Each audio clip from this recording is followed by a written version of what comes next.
Daenerys Targaryen rode across the plains of the Dothraki Sea with a straight back and a set jaw, yearning for the final vestiges of the day's warmth.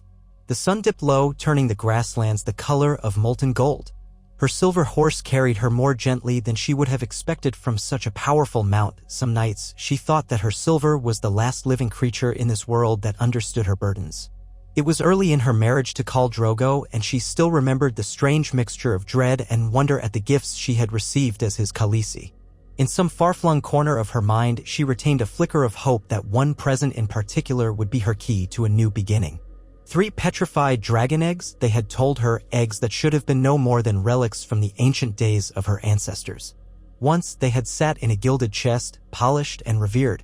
She had nursed the idea that, by some miracle, they might hatch and restore a Targaryen legacy of fire and conquest.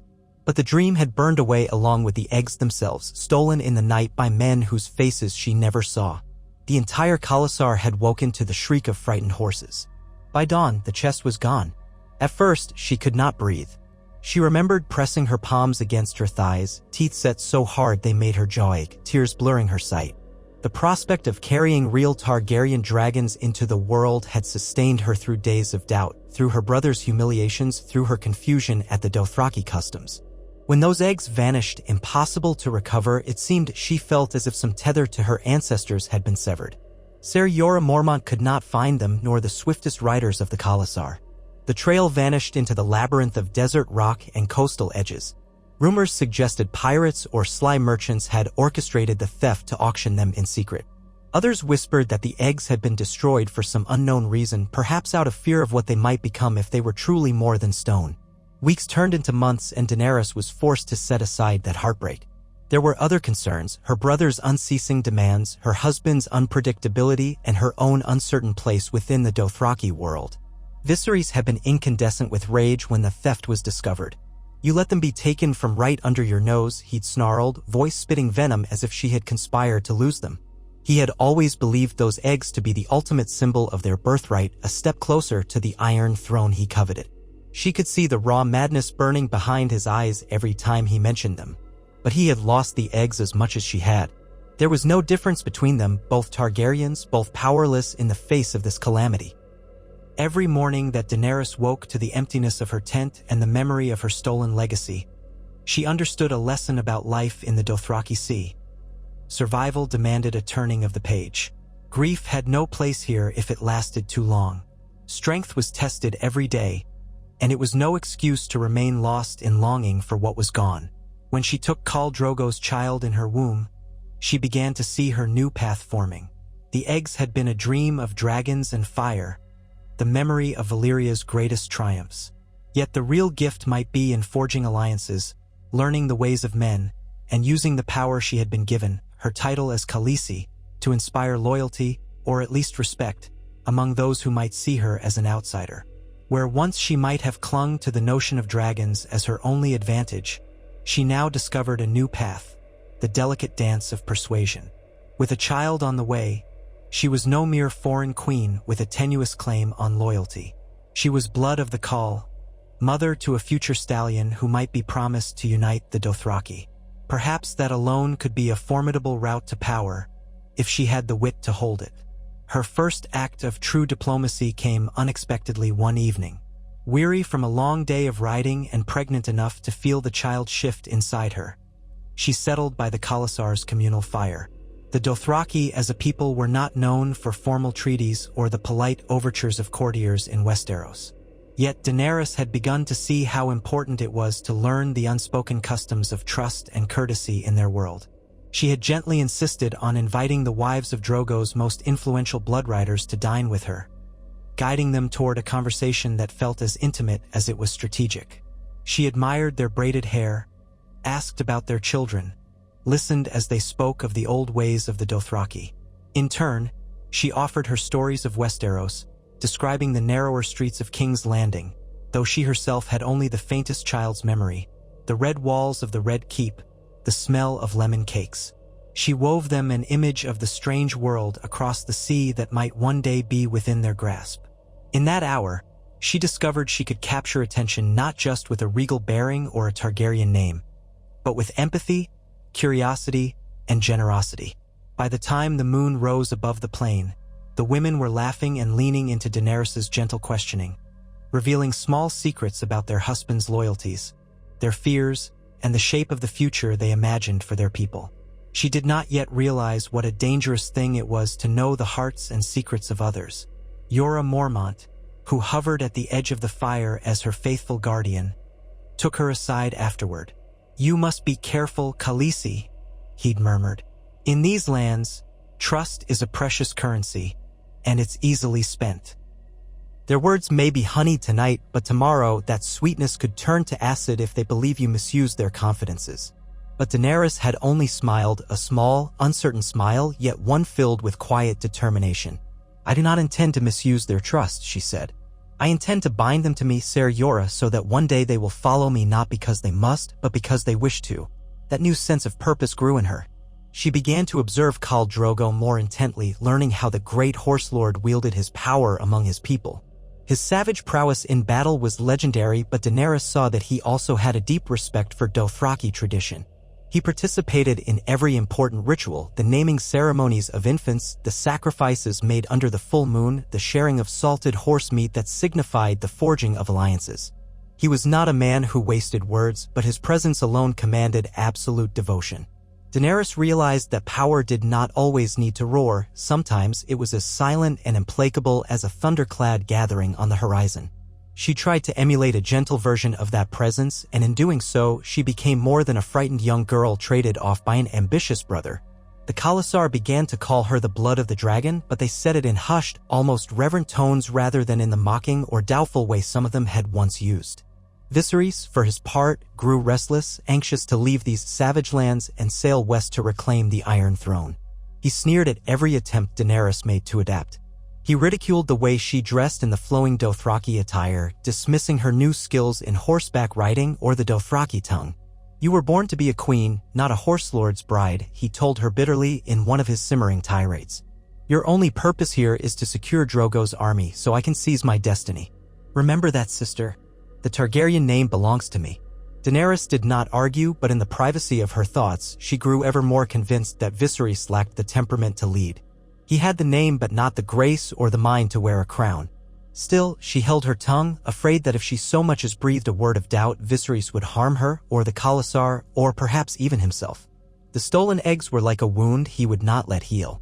If they could not be reclaimed, he grew more frenzied by the day, certain that some monstrous betrayal was afoot. She pitied him and she feared him. Without the dragon eggs, Daenerys had to find another way to prove her worth and power, for in this fierce land, one could not rule by weakness.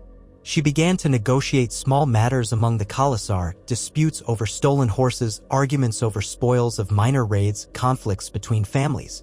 She practiced the Dothraki language until her accent was smooth, her words woven with authority. When warriors spat curses at one another by the fires, she leaned in to remind them of their place in the Khalasar. When they responded with reluctant respect, she felt that delicious spark of influence. With each minor resolution, she gained a reputation for fairness and cunning. Her pregnancy shielded her from certain physical threats. Very few Dothraki, no matter how hardened, would spill the blood of a pregnant Khaleesi. But she also knew that pregnancy made her vulnerable, slowed her, and softened her in ways she couldn't entirely control. She relied on Ser Jorah's sword and her own growing circle of handmaids and loyal riders to remain safe. As her belly swelled, Daenerys found herself thinking of the child's future. The Dothraki believed that the son of a great Khal would conquer entire nations. Yet Daenerys began to wonder if her child might one day unite people with words as well as the sword. She envisioned a kingdom not just of Dothraki riders, but of those in Essos and Westeros who longed for peace. The eggs were gone, but the dream did not have to die. Perhaps it could simply be reborn in a different shape. If she could win over Khal Drogo to the idea of crossing the narrow sea through cunning bargains and alliances, rather than brute raids and war spoils, then maybe she could accomplish what her ancestors had once done with dragons. Bind the world to her cause. But convincing the Khal was no easy matter. He was her son and stars, fierce and proud, but he was not a man enamored of the complexities of politics. He understood raids, plunder, the spoils of victory. He believed in his braided hair never being cut, in the savage joy of the Khalasar galloping across open grass. Sailing the narrow sea to capture an iron chair seemed like a fool's errand to him, especially when this side of the world offered as much conquest as a man might desire. Yet Daenerys spoke to him in whispers, in the language of the Dothraki that rolled off her tongue like newly learned poetry. She told him of the free cities and the riches they held, of the might of Westeros and the legends that might fuel the Dothraki's renown. The Horse Lords might become rulers of more than just the open plains. They could stand astride both continents. Slowly, as the months wore on, Khal Drogo listened more. He did not vow to cross the sea, but he nodded as she spoke, a slow acceptance that maybe his Khaleesi had a point. It was then that tragedy struck. A festering wound from a minor raid eventually took Khal Drogo's life. Despite the best efforts of the Dothraki healers and the strange interventions of a captive god's wife, Daenerys fought to keep him alive, negotiated fiercely with witch women who promised miracles they could not deliver. But in the end, she was left holding his hand as he breathed his last. She felt the child in her womb shift at that moment, and for a fleeting second, she wished she could share in his father's final thoughts. The Khalasar threatened to splinter without Drogo, as is the Dothraki way when a mighty call falls. Bloodriders contested their new allegiances, some siding with Daenerys out of respect or fear, others deserting to follow stronger horses and sharper blades. In that crucible of grief, Daenerys could have become just another widowed Khaleesi, her purpose lost, especially now that there were no dragons to confirm her right to claim power. But she had already begun sowing seeds of trust among the women and the lesser warriors. She had listened to their dreams, their complaints, their ambitions. When Khal Drogo's body was burned on a towering funeral pyre, she stood before the crowd, silver-haired and pregnant, tears shining in her violet eyes, and spoke with a voice that did not shake. She invoked the spirit of Khal Drogo, calling upon his memory as a fearless leader. She spoke of a new path, one that would carry them across the sea to lands that had never seen the might of the Dothraki. She offered them the promise of glory that Drogo himself had begun to contemplate in his final days, and she pledged to reward those who remained loyal with the spoils of undisputed triumph. Many were uncertain, but the emotional tug of her words, combined with the knowledge that she bore Drogo's unborn child, stayed their immediate impulse to splinter. By the time the pyre's flames had dwindled, leaving only ash and bone, enough hearts had bent to her voice that she stood as Khaleesi in her own right, forging a new shape in a tradition that had rarely respected a woman once her Khal was gone. It was not an easy transition. The Bloodriders, bound to Drogo, had little love for a widow's rule. Some departed to form their own Khalasars. Others tested her with harsh words and sly threats, ignoring that she was Targaryen and pregnant. They cared only for strong leadership. But each time a challenge arose, Daenerys used a combination of cunning, persuasion, and a tempered show of force. She employed Ser Jorah as her champion in a few small combats, which he won, though not always with ease. She bartered with those who had remained behind, offering them positions of higher influence if they would swear to defend her child's claim. Quietly, she and her most trusted handmaids, Irri, Jiki, and Doria, held nighttime councils with Dothraki elders who still believed in the prophecy of the stallion who mounts the world. She let them speak of old legends, gleaning every scrap of knowledge about rituals that might bind the Khalasar more tightly under her leadership. And always, she listened more than she spoke, weaving together alliances from the whispered hopes of the people. Hers was an unorthodox approach in a culture that revered straightforward displays of brute power. Yet in those months of transition, enough men and women saw in her something formidable. An unspoken regal authority, a balanced fairness, and a promise of greatness that was different from the usual clamor of swords. Viserys did not stand by quietly. He raged against her assumption of any leadership, insisting that he was the rightful king, that she was only meant to be a path for him. Yet the Khalasar took little heed of his tantrums. When Daenerys rode at the head of the horde, her back straight and her unborn child stirring in her belly, the warriors accepted her as at least a figure of respect. She was the Khaleesi who had soothed Drogo's final nights, who had proven her tenacity through heartbreak. Viserys trailed along, half forgotten, muttering about the lost eggs, the stolen destiny. The more his bitterness festered, the more Daenerys realized he was a danger. But still, she could not find it in herself to cast aside her only living kin, misguided though he was. In her gentler moments, she remembered the frightened boy who used to cling to her hand when they fled from one free city to another with no homeland to welcome them. She remembered being his little sister, the last hope of House Targaryen. But that memory warred with the reality of who he was, an angry, suspicious man unsuited for the politics of the Dothraki Sea, let alone the Seven Kingdoms. Then her child was born. An exhausting and bloody labor aided by midwives who had never before tended to a Westerosi mother but who gave Daenerys the best care they could provide. Ser Jorah stood guard outside her tent, blade bare, warding off any who would interrupt. She screamed until her voice went hoarse, sweat pouring off her in the heat of the afternoon. Yet as night approached, the baby came into the world, a strong boy with a tuft of silver hair, his cries as fierce as the wind that swept the tall grasses outside. The Dothraki saw him and knelt, for was he not the son of the great Khal Drogo, the blood of dragons, the child of their Khaleesi who had stood vigil through tragedy? Daenerys named him Rhaego, honoring her lost brother Rhaegar, who had died on the Trident long ago. She held him close, feeling a surge of love that transcended any dream she had ever harbored. In that moment, it did not matter that the dragon eggs were lost. Her living, breathing son was the promise of her legacy, and she vowed that she would carve out a future for him through negotiation or war if she must, but she would not let him become a pawn in Viserys' schemes. Her people, those who remained loyal in the Khalasar, responded to the birth with renewed fervor. They believed that the stallion who mounts the world had arrived, and Daenerys did not dissuade them of that notion. She saw in their faces a deep well of faith, something she could channel. Yet she also saw the pitfalls. If they expected Rhaego to be a conqueror of unstoppable force, they might easily become restless when that prophecy was not fulfilled overnight. Power in the Dothraki Sea was precarious. She needed to keep the momentum going, to sustain belief in her son's future while forging alliances that would allow them to endure. She arranged lavish feasts, calling upon every hunter to bring their finest kills, ensuring each member of the Khalasar shared in the bounty. She made a point of settling old feuds among the warriors, often appealing to their pride by suggesting that only the brave could set aside grudges for the greater glory of the Khalasar. It worked surprisingly well, for many Dothraki were swayed by honor and the notion of demonstrating strength through magnanimity. Emboldened, Daenerys sent envoys to nearby cities and towns, trading outposts that dotted the edges of the Dothraki Sea, caravans that wandered between the free cities and Vis Dothrak. She instructed her riders to speak with the local merchants, the so-called Shafaki who thrived on exchanging goods with the Dothraki. She wanted to establish a more stable flow of resources, not just the spoils of raids.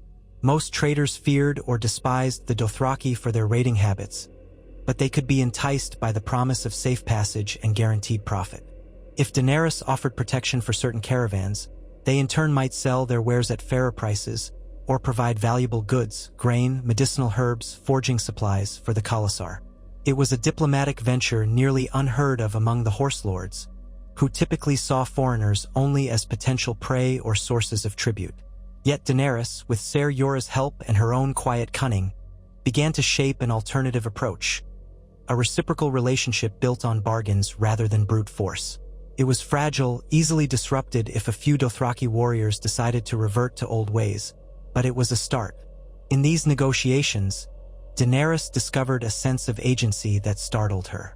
She had grown up hearing tales of Targaryens forging alliances through fear or marriage pacts.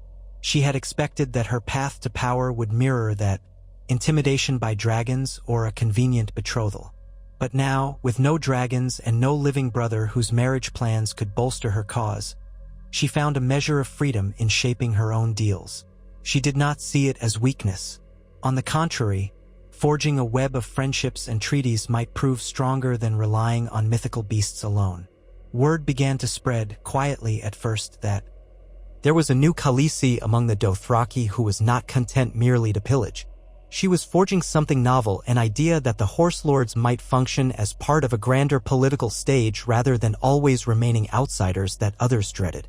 Intrigue grew in the free cities. Merchant princes, magisters, and sly bankers took note, and some ventured out to see if they could profit from this rumored dragon queen. It was in the midst of these subtle maneuvers that Viserys made his fatal mistake. Still burning with resentment and megalomania, he attempted to gather a small faction of disgruntled warriors, appealing to their thirst for a more traditional approach, raids, plunder, and a quick crossing to Westeros with swords in hand. "We do not need these petty merchants," he declared. "We do not need her worthless bargains and her half-blood illusions of power. My father was the rightful king of Westeros, and I will don the golden crown that was stolen from him." He promised them gold beyond measure. He swore that once he reclaimed his birthright, he would allow them to ravage the southern lands and ride across the fields of the Seven Kingdoms unfettered. A few men were swayed by the promise of immediate spoils. They had grown impatient under Daenerys's gentle approach. Daenerys learned of this conspiracy from one of the wives who had once shared gossip around the fire with her. Alarmed, she ordered Ser Jorah to confront Viserys before it escalated into open violence. But Viserys, paranoid and emboldened, tried to intimidate her in the middle of a communal feast. Staggering with drink, he brandished a curved blade, pressing its edge to her throat, swearing he would cut out her child if the Khalasar did not proclaim him king immediately. She stared at him, trembling with anger and heartbreak in equal measure. She could not understand how the boy she had grown up protecting had become this man consumed by hatred. The Dothraki present roared in fury at his insolence, their hands twitching to draw weapons. But Daenerys raised a hand, commanding them to stand down. Something in her voice calmed them, an echo of their late call's authority. She met Viserys' wild eyes, tears unspooling behind her own as she whispered, "I pity you, my brother, and I forgive you. But you cannot continue this way." He spat at her forgiveness, pressing the blade closer. For an instant, it seemed he might truly harm her or the child. Only Ser Jorah's swift intervention spared her from a final betrayal.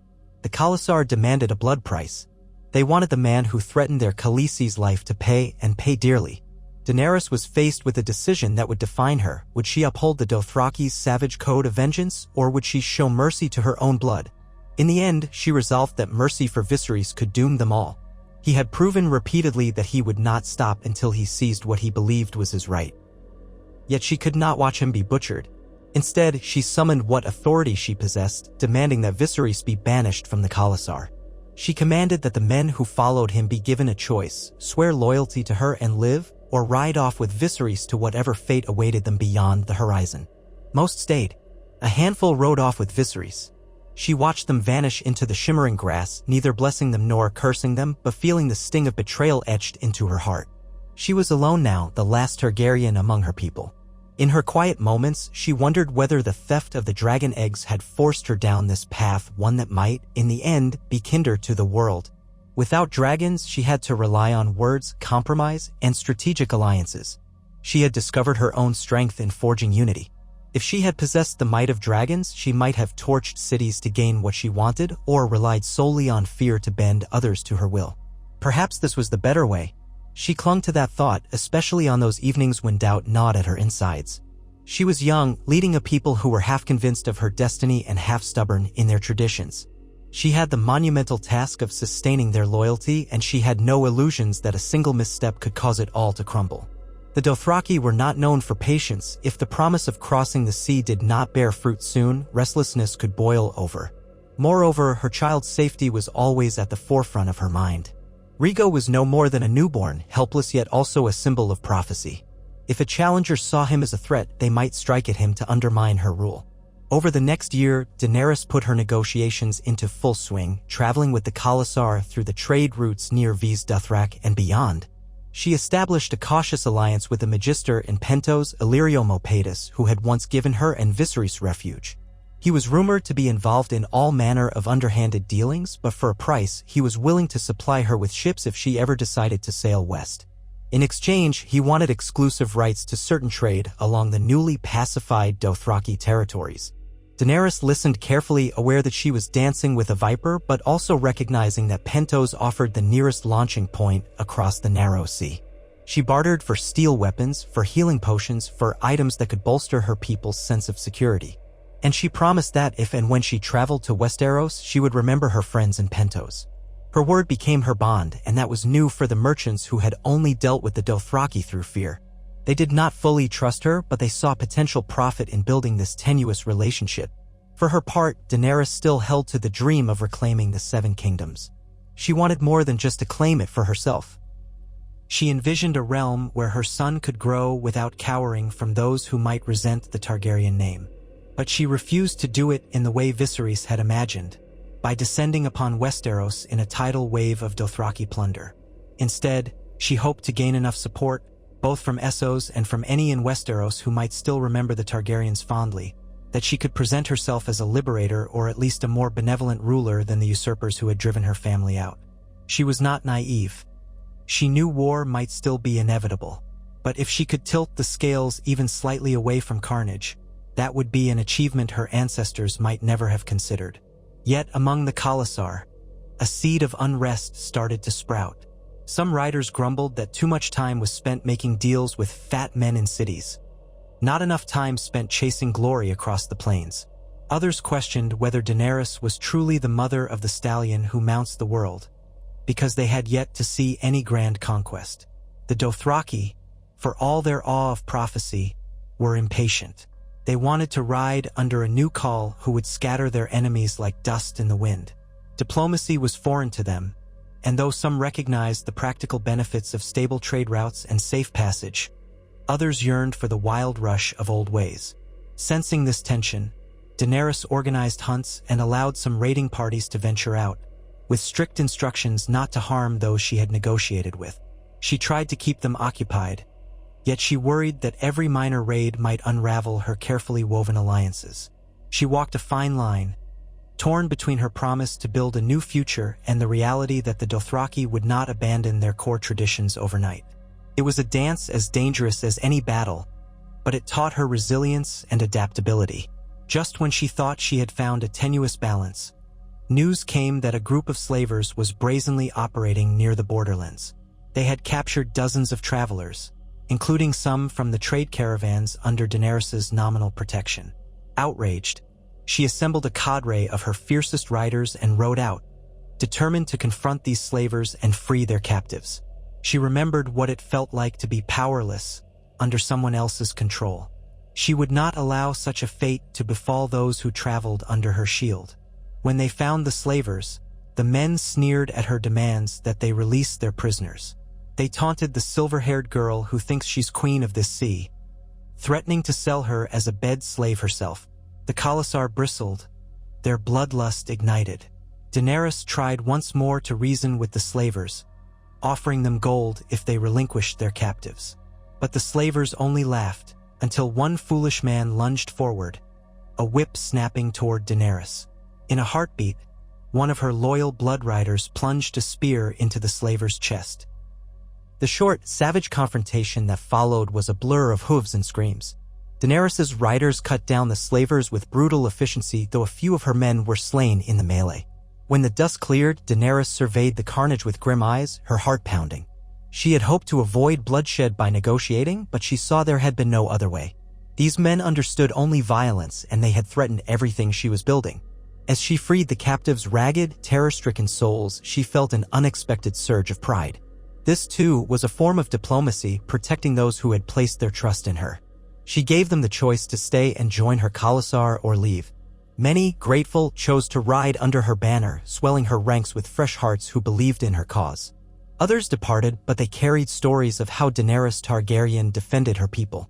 Word of the Khaleesi who fought slavers spread among the border towns, further solidifying her reputation as something other than a typical warlord. Yet she took no joy in the violence. That night, she retreated to her tent, holding her baby son close as he slept. She wept silently, mourning the men she had lost. The next day, she emerged as serene and composed as ever, remembering how Khal Drogo had once consoled her by saying a leader could not afford to show doubt. Deep within, however, she felt the old longing for dragons stir. How much simpler would it have been if she could have inspired fear enough that no one dared challenge her? If she had a power that could quell rebellion with a single roar of flame from above? But that dream was gone, and perhaps it was for the best. If she had dragons, she might have scorched the slavers, the land, and anything else in her path, and that could have sown even greater terror. Her path was one of forging a tapestry of alliances, not cleaving the world with fire. She reminded herself of that vow every time she sensed the hunger for absolute power lurking in her blood. Meanwhile, across the sea in Westeros, the Seven Kingdoms roiled with their own intrigues and tensions. King Robert Baratheon sat on the Iron Throne, aging and beleaguered by rumors of rebellion among his vassals. Few believed the Targaryens would ever pose a real threat again. After all, the last dragons had died out long ago, and the exiled siblings were said to be living in the far corners of Essos. Reports of Daenerys Targaryen moving among the Dothraki were taken lightly, if at all. Some men of the realm were not even sure if there were any Targaryens left who could stake a claim. But among the spy masters, whispers circulated that a silver-haired girl was gathering support in Essos, forging alliances, perhaps building an army that one day might cross the narrow sea. These whispers, carried by merchants and travelers, came couched in uncertainty. Some said she was merely a puppet of Khal Drogo, others insisted she had lost her mind chasing the vanished rumor of dragons, and still others claimed she had become a clever diplomat.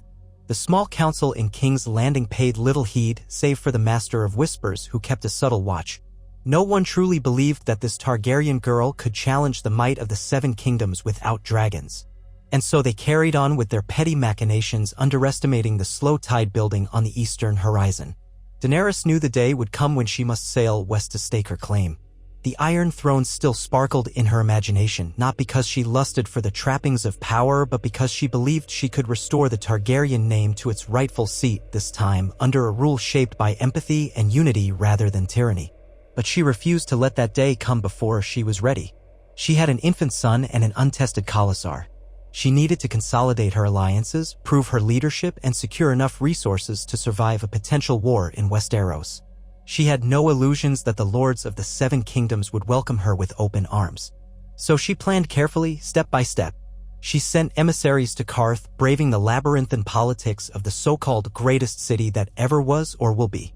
She appealed to a handful of influential wardens in the free cities, suggesting that her future rule in Westeros might be friendly to those who had extended her loans, trade agreements, or military support. She wrote polite but pointed letters to magisters and princes in Lys, Tyrosh, and Volantis. She offered them all a share in the spoils if they aided her, just enough incentive to keep their interest without overcommitting herself. In doing so, she created a complex web of potential alliances, fragile, yes, but also more extensive than the Targaryens had known in generations. Jorah Mormont was at her side through it all, translating the nuance of Essosi politics into something she could grasp more readily. He was her sword, her advisor, and occasionally her conscience, reminding her that not everyone who claimed loyalty would stand by her when push came to shove. The demands of leadership weighed on her in ways she had not anticipated. She found she had little time for quiet reflection, yet she forced herself to carve out a space every dawn to greet her child and simply be his mother, if only for a few moments. Sometimes, in those hushed minutes, she would whisper the old Targaryen lullabies she half-remembered from her earliest childhood. Other times, she would gaze into his bright eyes, seeing in them the last flicker of her family's storied past. For him, she thought, she would build a better world, one that did not revolve solely around fear and violence. If she failed, if she succumbed to the same ruthless thirst for power that had tainted so many rulers before her, then everything she did would be meaningless. As the khalasar expanded with freed slaves, travelers seeking opportunity, and lesser Dothraki clans who found solace in her leadership, Daenerys recognized the need for a more formal structure. In the ancient Targaryen tradition, the King's Council had served as both advisors and enforcers of policy. But among the Dothraki, such an idea was alien. She adapted, creating a circle of trusted figures, Jorah for Westerosi counsel and martial matters, a few elder Dothraki who commanded respect, and some younger riders who showed promise in bridging the gap between old customs and the new approach. In this circle, they discussed the khalasar's movements, trade policies, potential threats, and the scattered rumors from across Essos. The older Dothraki men balked at the notion of sitting in council rather than simply following a strong leader's orders, but Daenerys insisted. She wanted their voices, their perspective, and their buy-in. When they saw that she was not simply dictating but genuinely considering their input, their pride was appeased. The circle became a forum where disagreements could be aired and resolved before they escalated. Her biggest hurdle was Vis Dothrak, the spiritual and cultural home of all Dothraki, where widowed Khaleesi's traditionally dwelled in the Crone's Temple. Daenerys was expected to present herself there, to pay homage to the Dash Khaleen and perhaps retire to their ranks. Many believed that was her only proper place once Khal Drogo had perished. But Daenerys arrived with her son on her hip, proud and unbending, declaring that she was no mere widow. She was the mother of the stallion who mounts the world, and she had a path to forge. The Dash Khaleen tested her with ancient rituals, some of which she had only read about or heard in passing. She submitted to them, showing respect for Dothraki tradition while also subtly steering the conversation toward her right to lead outside the temple walls. By the time she departed Vis Dothrak, even the crones spoke in hushed tones that perhaps this was the Khaleesi who might reshape their prophecy. They did not bless her openly, but they did not forbid her from continuing her journey. In Dothraki eyes, that was as good as an endorsement. Still, the months turned into a year, then another year. Rigo began to toddle about, chasing after horses if one of the handmaids so much as blinked. He inherited the Targaryen's silver hair and a glimmer of the Dothraki's fierce spirit. Daenerys tried to give him as normal a childhood as she could manage, though normalcy was hard to find when you led a roving Khalasar and coordinated an ever-expanding tapestry of alliances. Occasionally, she found herself swallowing a pang of envy when she glimpsed families in small villages living simple lives free from the burdens of ambition. But she reminded herself that her destiny was not that of a simple villager. She was Targaryen, blood of the dragon, even if the dragons themselves were lost. In her second year of leadership, an emissary arrived from the Iron Bank of Bravos, a lean man with shrewd eyes who introduced himself as Torga. He politely requested an audience, which Daenerys granted. He came bearing an offer of considerable financial support, provided she agreed to repay with interest once she seized the Iron Throne. The Iron Bank had lent money to various claimants in Westerosi history, never hesitating to fund an uprising if the profit was right. Daenerys listened carefully, aware that dealing with the Iron Bank was tantamount to making a pact with a well-dressed shark. Yet the promise of coin could buy her more ships, more arms, and more political sway. As Torga laid out the terms, Daenerys recognized a trap among them: steep interest rates that could cripple her fledgling rule if she faltered in repayment. She also knew that rejecting them outright might drive the Iron Bank to support another claimant, or even entice them to sabotage her. Instead, she counteroffered, weaving in future trade agreements and a structured timeline for repayment that hinged on the success of her alliance building. Torga raised an eyebrow, evidently taken aback by her savvy. He departed with a respectful bow, promising to convey her revised terms to the bank. She did not know if they would accept, but at least she had not blindly entered into a crippling agreement. These negotiations continued for months, woven into the everyday life of leading the Khalasar, settling disputes, and raising her child. At times, Daenerys wondered if she might lose sight of her original goal, returning to Westeros. But every time she asked herself why she strove so hard, she remembered Viserys' hateful sneer, the fear in her heart when she was a pawn in his schemes, and the old vow she had whispered to herself when the dragon eggs were first placed in her hands. She promised she would restore the Targaryen name, but do it in a way that upheld the best of their legacy rather than repeating the worst. All the while, across the sea, Robert Baratheon grew older and heavier, his grip on the throne loosening. Rumors that Ned Stark, his closest friend, had uncovered hidden truths about royal lineage swirled in King's Landing. Tensions flared among the great houses. Some said war was inevitable. Others claimed the Lannisters were maneuvering to tighten their hold on the crown. Had Daenerys known the full extent of these intrigues, she might have raced to seize the moment. But her tidings came only in fragments, half a year out of date. Instead of blindly rushing west, she solidified her position.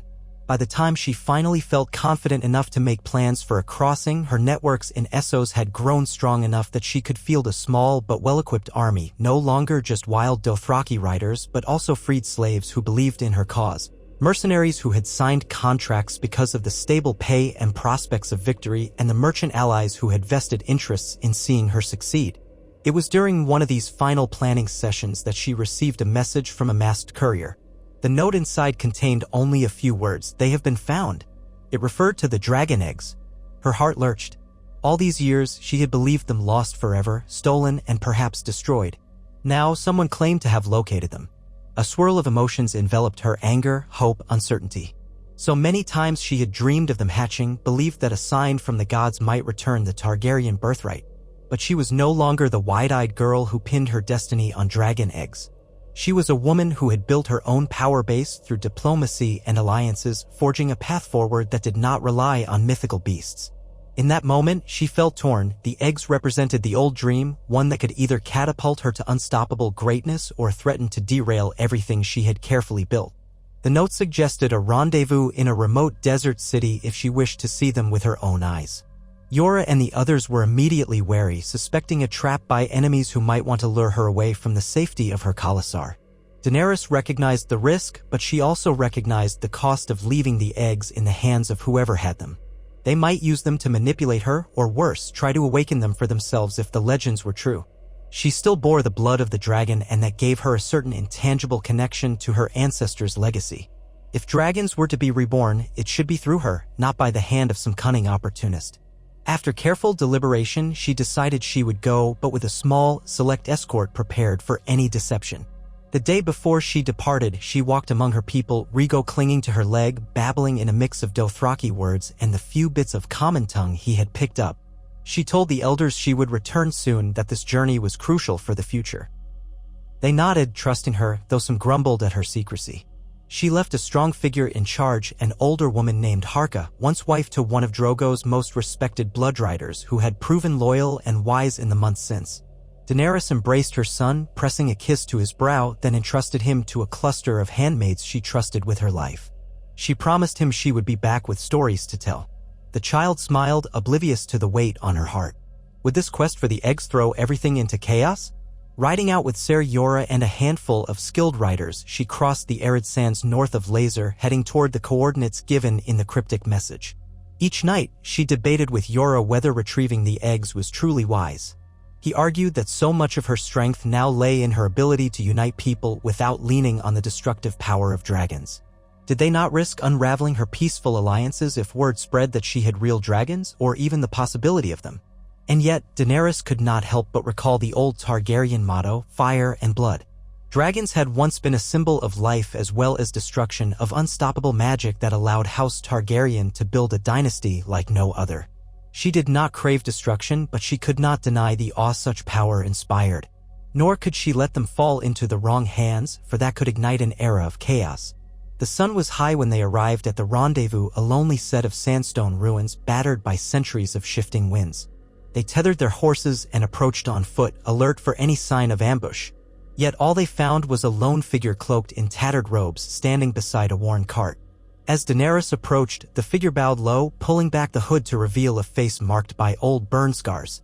In a raspy voice, the stranger introduced himself as Orleo, once a servant in the house of a wealthy Essosi noble. He claimed to have come into possession of the eggs through a series of questionable transactions. When Daenerys asked why he had risked contacting her, he spoke of guilt and fear, guilt over the knowledge that he was complicit in stealing something that belonged to the last Targaryens, and fear that the noble who originally ordered the theft might discover his betrayal. He confessed that he had no real love for the Targaryens or for dragons, but the eggs had haunted him. He believed they were cursed. With trembling hands, he lifted a corner of cloth, revealing 3 familiar shapes. Daenerys's breath caught in her throat. The eggs were as she remembered, one black as the void between stars, one green as the summer sea, and one a swirling mixture of cream and gold. She reached out, fingers grazing the stone shells, half expecting them to pulse with warmth. But they were cold to the touch, lifeless, just as they had been before. A wave of sorrow mingled with relief. The ghosts of her lost dream lay before her, and she realized how far she had come without them. Orleo spoke quickly. They brought death to those who held them. They are stone and cannot hatch. Take them if you must. Rid me of this curse. Before Daenerys could respond, a blur of motion erupted behind them. From the crumbling archways, a group of armed men emerged, their faces set with greed. They had followed the rumor of the eggs, or perhaps had been the men Orleo served, determined to reclaim them by force. Shouts rang out. Instantly, Daenerys's riders formed a protective circle, blades flashing in the desert sun. Ser Jorah drew his sword, stepping to Daenerys's side. The men rushed them, a savage skirmish erupting across the sandy stones. Daenerys crouched beside the cart, shielding the eggs with her body, as Jorah parried a blow that might have cleaved her skull. The Dothraki riders were outnumbered, but they fought with a ferocity that scattered the attackers. One fell with a scream as a Dothraki arak slashed across his belly, another reeled when Jorah's steel bit into his side. Orleo cowered, wailing in terror. In the melee, Daenerys witnessed one of her riders, a young woman named Rassa, take a sword thrust through the ribs. Fury ignited in Daenerys's chest. She seized a dagger from the fallen man's belt and lunged at the attacker, burying the blade in his unprotected back. Blood spattered the eggs, the cart, her boots. She felt no triumph, only grim necessity. The ambush ended almost as quickly as it began. The surviving attackers fled into the swirling dust of the desert, leaving their dead behind. Daenerys stood, breathing heavily, her palms sticky with blood. Ser Jorah's armor was dented, and he favored one arm that bled through a torn sleeve. 2 of her own lay dead, and a third was badly wounded. She bit back tears. This was the cost of retrieving the eggs, a cost she had known might come. Slowly, she turned to Orleo, who trembled as he held up his hands in supplication. "Go," Daenerys told him, voice hoarse. "Leave the cart and go. I will not kill you." He did not wait for a second chance. He stumbled away into the desert, lost to the sand and wind. When he was gone, Daenerys sank to her knees before the eggs. She pressed her bloody hand against the shell of the black egg. The stark contrast, red blood on black scales, stirred something in her soul, a memory of all the stories she'd heard about Targaryen births and flames. But the egg remained lifeless. She felt no pulse, no surge of heat, only stone beneath her palm. And in that moment, she understood she did not need these eggs to be anything more than they were. Her power did not hinge on them anymore. She had built her own path, fueled by the loyalty of living, breathing people, by the alliances she forged in good faith, by the love she felt for her son. If the dragons were truly gone from the world, so be it. She would still find her way. She packed the eggs carefully, knowing that symbolically they still mattered. In Westeros, the rumor that she possessed them, whether hatched or not, could unsettle the lords who sat on that stolen throne. They might wonder if, by some miracle, she could unleash dragon fire upon them. She could use that fear to her advantage in negotiations. But she would not rely on it as a crutch or a threat. Her path was diplomacy, tempered by the knowledge that sometimes, when faced with cruelty, she must fight. Blood had been spilled today, yet she felt a resolve harden within her. "Come," she said to Yora, her voice quiet but steady. "We must return. I have been away from my son too long."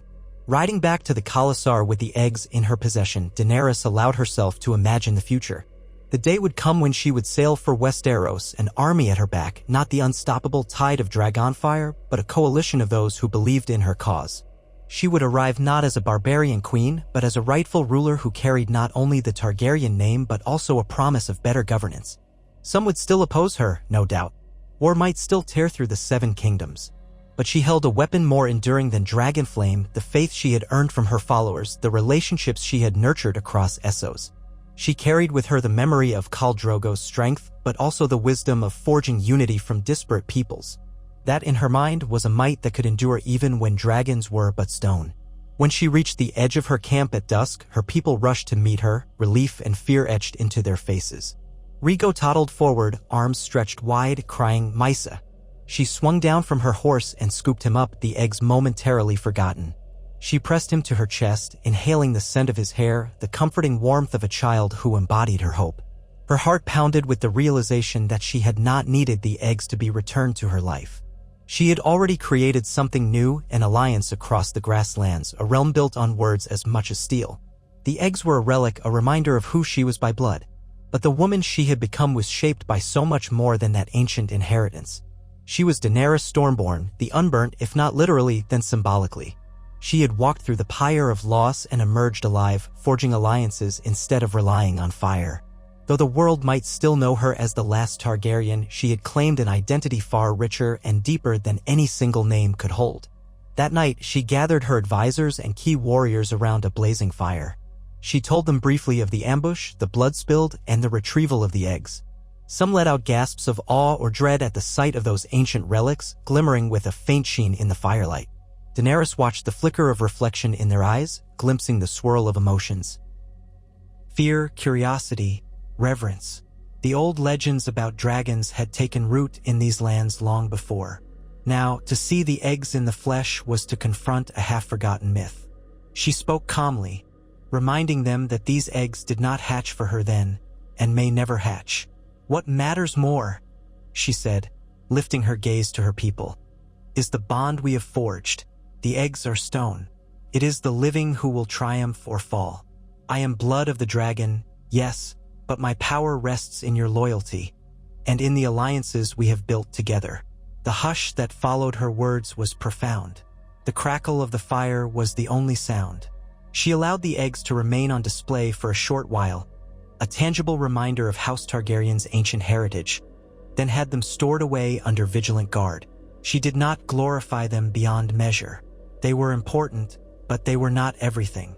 In the days that followed, the murmurs around the camp were of Daenerys' courage in facing danger, her commitment to the Khalasar's protection, and her possession of these legendary artifacts. If some riders felt a spark of excitement, wondering if the eggs would one day bring forth dragons, Daenerys neither confirmed nor denied it. She let them believe what they wished, content that the truth, that she had become strong on her own, would carry her forward regardless. Thus began the final phase of her preparations. She sent out swift messengers to confirm her new position of strength, referencing the recovered eggs in subtle ways that hinted at possibilities.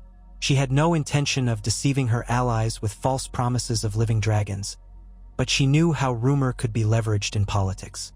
If the princes of Pentos and the bankers of Bravos believed that she might someday bring dragons to the battlefield, they would offer more favorable terms to remain in her good graces. And so, bit by bit, Daenerys laid the groundwork for the crossing. She secured enough ships to transport her most loyal riders. She arranged for supply lines that would follow behind. She coordinated with sympathetic merchants in Westeros who had grown disillusioned with the madness brewing in King's Landing. She knew that the day she arrived on Westerosi shores, she would face a formidable challenge. But she also knew she would arrive carrying something her father had never possessed: genuine loyalty born of trust and respect. In the soft glow of dawn, on the day she was to begin mustering her forces for the grand crossing, Daenerys stood by the shore, her feet in the cool surf. She held her sleeping son in her arms, gazing out at the rolling waves that separated her from the land of her birth. She thought of her stolen childhood, of the dragon eggs she once believed were her only salvation, of the father she never knew, of the mother she lost so early, and of Viserys, her poor, broken brother, exiled twice over by his own folly. She wondered if he still wandered the plains, cursing her name. She breathed the brine-scented air and felt a flutter in her stomach, not of fear, but of anticipation. For all that had been lost and all that had been found, she felt no regrets. The future she sought would be built by living flesh and bone, by hearts won through compassion and steady leadership. If the world insisted that dragons were the only real path to power, she would prove otherwise. She would conquer or she would fail, on the strength of the alliances and friendships she had forged. She turned to Ser Jorah and the small retinue behind him. They were her shield and her sword, her counsel and her conscience. She rested a hand on Jorah's shoulder. "Let us gather everyone," she said, voice resolute. "We sail for Westeros before the moon turns full. It is time the world learned that the Targaryens do not require dragonfire to reclaim what was lost." Jorah bowed, pride bright in his eyes. Daenerys, taking a final glance at the horizon, felt the steady beat of her heart echo the waves lapping her ankles. She had been Daenerys Stormborn, the displaced princess, the Khaleesi who lost her eggs. Now, she would become the queen who shaped her destiny through words, alliances, and will. The tide pulled back, revealing wet sand and the glimmer of possibility. With her son stirring in her arms, she turned away from the sea, ready to lead her people toward whatever the dawn would bring. They began assembling their forces at first light, the air tense with anticipation. A hush fell over the shoreline as hundreds of Dothraki riders guided their horses onto the makeshift ramps leading into the holds of waiting ships. Sailors from Pentos and beyond moved among them, shouting instructions that mingled with the snorts of restless stallions and the shuffling of cargo. Daenerys stood at the water's edge with Ser Jorah Mormont, both watching the organized chaos. She felt the crisp salt breeze across her cheeks and closed her eyes briefly, letting the enormity of the moment wash over her. This was no mere scouting expedition. She was about to cross the narrow sea with an army of free folk, former slaves, daring mercenaries, and fiercely loyal Dothraki, all united in her name. It was a crossing that would change the shape of continents, for good or ill. She wore her riding leathers, practical for the journey but regal in their bearing, embroidered with discreet silver thread that hinted at Targaryen lineage without flaunting it. Clasped at her throat was a small dragon-shaped pin Illyrio Mopatis had sent as a token, a cunning gift meant to impress upon merchants and bankers that she was indeed the Dragon Queen. Yet it was not dragons that would carry her to Westeros, but the bonds she'd forged in Essos. She kept the 3 stone eggs guarded deep within the ship she and Rhaego would share, an old Pentoshi cog with sturdy decks. She had ordered them stowed in a locked compartment well away from prying eyes. The memory of the ambush in the desert still lurked in her mind, a reminder that the eggs, though inert, were valuable symbols that could tempt thieves and conspirators alike. Rhaego wriggled in her arms, restless. He was bigger now, with bright eyes that sparkled in the morning sun. She bent to kiss his forehead, murmuring reassurance. Soon, he would be walking the rocking deck of a ship, a far cry from the wide open plains of the Dothraki Sea where he had taken his first tottering steps. She hoped he would not be too frightened by the water. He had grown up around horses, dust, and wind, not the creaking timbers and unpredictable swell of the sea. As the loading continued, Daenerys exchanged a few quiet words with Yora. He had coordinated much of the logistical nightmare of feeding and transporting such a variegated host.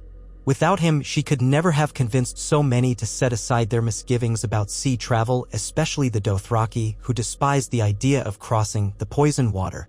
Her respect for Yora had only grown in these last months. He gave her a slight, respectful bow now, the sun catching on the silver in his hair. He looked older than when they had first met, the lines on his face deeper, but there was a certain light in his eyes, a flicker of hope that perhaps, at last, House Mormont might regain honor through loyal service to a strong queen. "They're nearly finished loading the last supply wagons, Your Grace," he told her in a low tone. "We'll be ready to set sail by midday should the wind hold."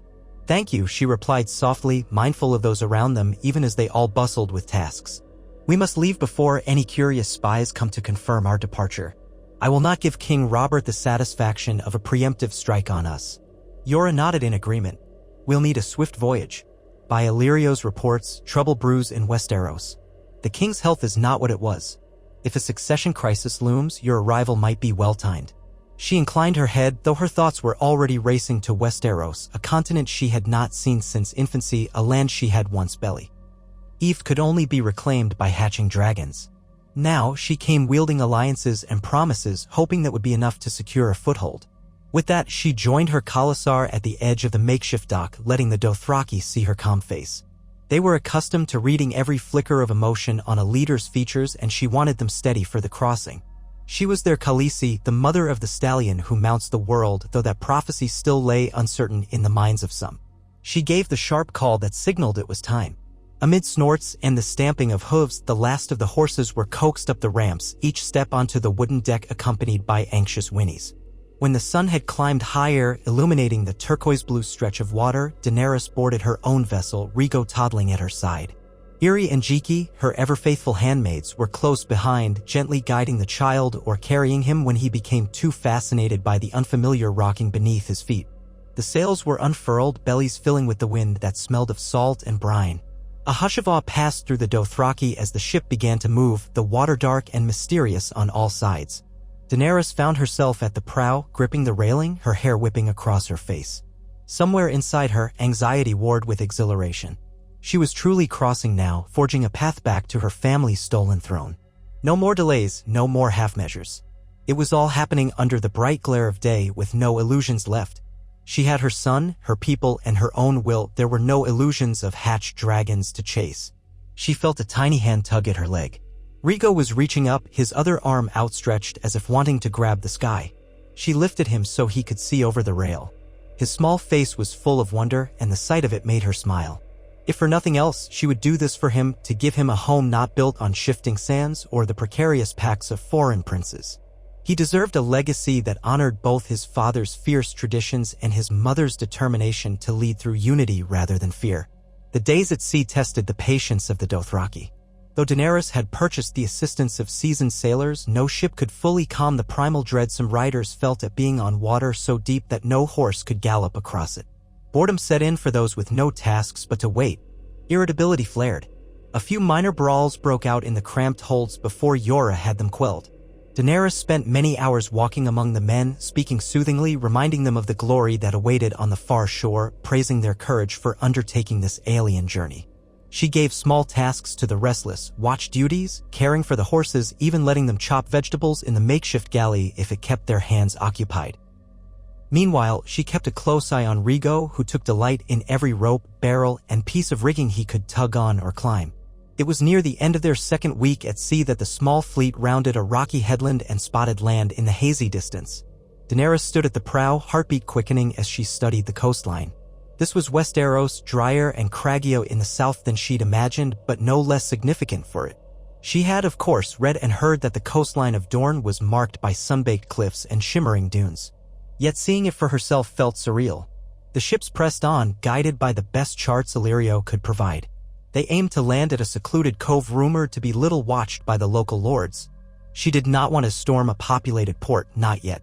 Better to come ashore quietly, gather her bearings, and then determine which lords might be approached as potential allies. When the anchors dropped, the Dothraki warriors disembarked with a flurry of excitement and relief. Horses whickered, stamping the sand, glad to feel solid ground again. Daenerys walked among them, cradling Rhaego, letting the heat of the Dornish sun wash over her skin. It was different than the Essosi deserts, drier, somehow laced with the tang of salt. She knelt and pressed her palm into the warm sand, feeling the weight of centuries. Her ancestors had once landed in Westeros with real dragons, forging an empire that reshaped the continent. Now she stood here without those monstrous beasts, carrying only a mother's love, a cunning mind, and the loyalty of a newly woven tapestry of peoples. She closed her eyes and whispered a silent vow she would not make the same mistakes that had undone her house before. Scouting parties quickly moved out, combing the nearby terrain for vantage points, fresh water, and any sign of local garrisons. They returned at dusk with minimal sightings, only a few fisherfolk huts scattered along the rocky shore, no large forces to bar their way. Daenerys ordered the encampment pitched near a trickling stream set back from the beach where a copse of stunted trees offered marginal concealment. The ships would remain anchored under the watchful eye of Illyrio's hired sailors until she needed them again or established a more permanent safe harbor. Though her people had arrived unchallenged, she knew that concealment would last only so long. Word traveled swiftly in Westeros. If any fisher fled to a nearby castle with the tale of an invading force, local lords would scramble to investigate. Daenerys planned to move inland soon, carefully choosing where to make first contact. She thought of House Martell, rulers of Dorne, who might harbor old resentments against the Baratheons and Lannisters for Elia Martell's death years ago. Then again, Doran Martell was said to be cautious and measured. He might not risk everything for an unproven claimant with no dragons. Still, it was a thread she could pull. The Dornish had centuries of tangled history with House Targaryen, sometimes bitter, sometimes allied by marriage. She could not dismiss them as potential partners. That night, the Dothraki lit their fires in a low depression of land away from prying eyes on the horizon. Daenerys sat with her closest advisors, studying rough maps by the flickering glow of torches. Yora traced a finger along the coastline. If we ride northeast, the first significant settlement we might encounter is a small Dornish holdfast. Likely belongs to a minor lord sworn to Sunspear. We could attempt to parley, but it's a gamble. We have no guarantee they'll be friendly. She nodded, remembering how negotiation had become her strongest weapon in Essos. Better a minor lord than a major one, at least for our first approach. If we can persuade them, show them we pose no immediate threat to their land, perhaps they'll pass word to their liege that we're open to alliances.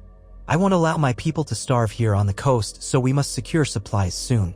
And if they turn hostile, asked one of the freedmen who had become a trusted captain in her forces. He was a tall, gaunt man named Rakuro who had a gift for languages and had learned enough of the common tongue to converse directly. Will we fight and plunder them? Or withdraw? Daenerys's face hardened with resolve. I do not wish to begin my claim on Westeros by burning the small folk. If they attack, we'll defend ourselves, but we won't slaughter innocents. We'll withdraw if we must and find another approach. Let that be clear to every rider in the Khalasar. We are not here to raise the countryside. We came to unite, to reclaim what is mine by blood, but not at the price of wanton death. A few of the more warlike Dothraki might chafe at her words, but her other captains nodded respectfully. They had grown to trust her moral compass, even if it meant reining in their old instincts. Yora, too, dipped his head in acknowledgement, though concern flickered in his eyes. Mercy might appear weakness to some, especially lords accustomed to dealing with iron-fisted monarchs. Let them think me weak, she said, her voice quiet but firm. They will learn in time that strength can be found in restraint as well as in force. Over the next 2 days, Daenerys let her people rest from the voyage and gather their nerves. The freed slaves and mercenaries set up a makeshift perimeter. Horses were given time to recover from the sea journey, grazing on what sparse vegetation they could find among the dunes. Water was rationed carefully until they could locate a more reliable source inland. Daenerys rode from one group to the next, encouraging them, promising fair treatment in the campaigns to come. Word of her generosity in Essos had traveled ahead of her, and she wanted to maintain that reputation on Westerosi soil. She recalled her father's storied madness and cruelty, tales that her brother Viserys had once tried to spin into heroic defiance. She wanted no part of that legacy. Her father's misdeeds would not define her. Finally, she formed a small envoy and prepared to ride inland.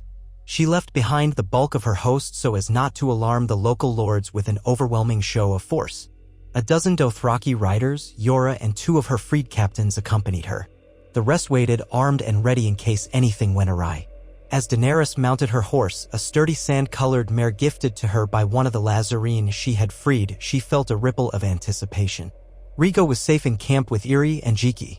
She hated to leave him, but she could not risk taking a small child into an uncertain negotiation. With a last look over her shoulder at his wide-eyed face, she nudged the mare forward, urging her into the rolling plains that stretched north of the dunes. The countryside proved sparse, with patches of scrubby brush and stony outcroppings. Occasionally, they passed a meager flock of sheep or goats tended by wary-eyed shepherds who backed away at the sight of the armed riders. Daenerys's group made no aggressive moves. She instructed one of her men who spoke a bit of the common tongue to call out that they came in peace, seeking conversation with the local lord. Most shepherds merely gawked or fled, but word would spread, and that was enough. By evening, they spotted a low rise crowned by a weathered keep of pale stone. It was small, little more than a fortified manor, really, but it flew the sun-and-spear sigil of House Martell, albeit on a tattered banner that whipped in the wind. They advanced under a makeshift white flag, the universal sign of peaceful intent. A handful of guards appeared on the walls, crossbows lifted warily. Daenerys halted within earshot of the gate and lifted her voice, calling in the best Westerosi accent she could manage. "I am Daenerys Targaryen, rightful heir of the 7 kingdoms, come to speak with your lord. We mean no harm and ask only for an audience." A long pause followed, the guards murmuring among themselves. At last, a voice shouted back, "Remain where you are. We'll see if our lord is willing to receive you." The gate door slammed shut. Daenerys and her company waited on their mounts, the wind tugging at hair and cloaks, dust swirling around the hooves of restless horses. The Dothraki beside her shifted with impatience, but she reminded them to stay calm. This was the first test of her diplomatic approach on Westerosi soil. If it failed in a hail of crossbow bolts, the consequences would ripple far. Eventually, the gates creaked open, revealing a narrow courtyard within. A small retinue of armed men filed out, all sporting the Dornish style of dress, loose-fitting cloaks and light leathers to combat the heat. At their heads stood a lean man with graying hair and a lined face, wearing a surcoat emblazoned with the sun-and-spear. He approached at a measured pace, one hand resting near the hilt of a curved Dornish blade. "You speak of rightful claims," he said. "Many have made such claims in this land. Why should I lower my gates for a Targaryen of all names when we remember the grievances of the past?" Daenerys bowed her head in a show of respect, but did not dismount. "Because times change, my lord," she replied, projecting calm. "Your people have known suffering under King Robert and his allies. The Martells, in particular, have old wounds tied to the downfall of House Targaryen, wounds that I know were inflicted unjustly on your princess, Elia Martell, and her children. I come not to stoke those grievances but to mend them. I believe House Martell might find cause to ally with me rather than remain beholden to the Iron Throne that did so little to avenge Elia's death." She watched his face, seeing flashes of old anger and caution warring behind his eyes. "You speak boldly," he said. "How do I know you aren't some upstart using the Targaryen name for your own ends? Your father, the Mad King, was no friend to Dorne at the end." "My father's madness died with him," Daenerys answered. "I was only a babe when we fled. I have built my rule in Essos not on tyranny, but on alliance and liberation. If you doubt my word, question the freedmen who now follow me or the merchants who have profited by trading under my protection. I wish to create a Westeros that can atone for the sins of the past, mine and others." He studied her for a long moment, then he glanced at the Dothraki at her back and at Yora's solemn posture. "I am Ser Valor Jordain, sworn bannerman to Sunspear," he said at last. "Come inside if you would speak further, but know that I have archers on the walls, and if you think to take this keep by force, you'll find the cost dear." Daenerys nodded, motioning for half her escort to remain outside the gate as a sign of good faith. She, Yora, and a few riders followed Ser Valor into the courtyard. The interior was as modest as it looked from outside, a well-worn hall built for practical defense rather than luxury. Guards lined the walls, bows at the ready, though none aimed directly at her group. Daenerys dismounted, letting the stable hands approach. She noticed their nervous glances at the Dothraki Araks, but no one drew steel. Step by step, she felt the weight of expectation fall on her. This was the first open parley with a lord of Westeros. A single mistake could brand her an enemy of the realm before she ever had the chance to plead her cause. She was ushered into a modest great hall, stone floors covered in rushes, a wooden dais at one end. Ser Valor dismissed most of his guards, keeping only 2 men at his side. Daenerys took a seat offered to her at a long table. Yora settled beside her, watchful. One of the freed captains and a Dothraki rider remained standing behind her, silent and imposing. A servant brought wine, which Daenerys sipped to show trust. It was a dry Dornish vintage, with a sharp tang that prickled her throat. She thought of offering the host some Essosi delicacy in return but decided to wait. She did not want to appear as though she sought to buy his favor with trinkets. Ser Valor took a seat across from her, resting his elbows on the table. I have heard rumors that the Targaryen girl in Essos, pardon me, the Targaryen queen, lost her dragons long ago. Then other tales claim she found them again. Still others say they are only stone. Whichever the truth, we have seen no flight of fire in our skies. So I suspect you come without that ancient advantage. Daenerys met his gaze. I do not deny that I carry the last known dragon eggs, but they remain stone and may never hatch. My power rests in the living, not in relics. Then how do you intend to take the Iron Throne? He asked, voice taut with skepticism.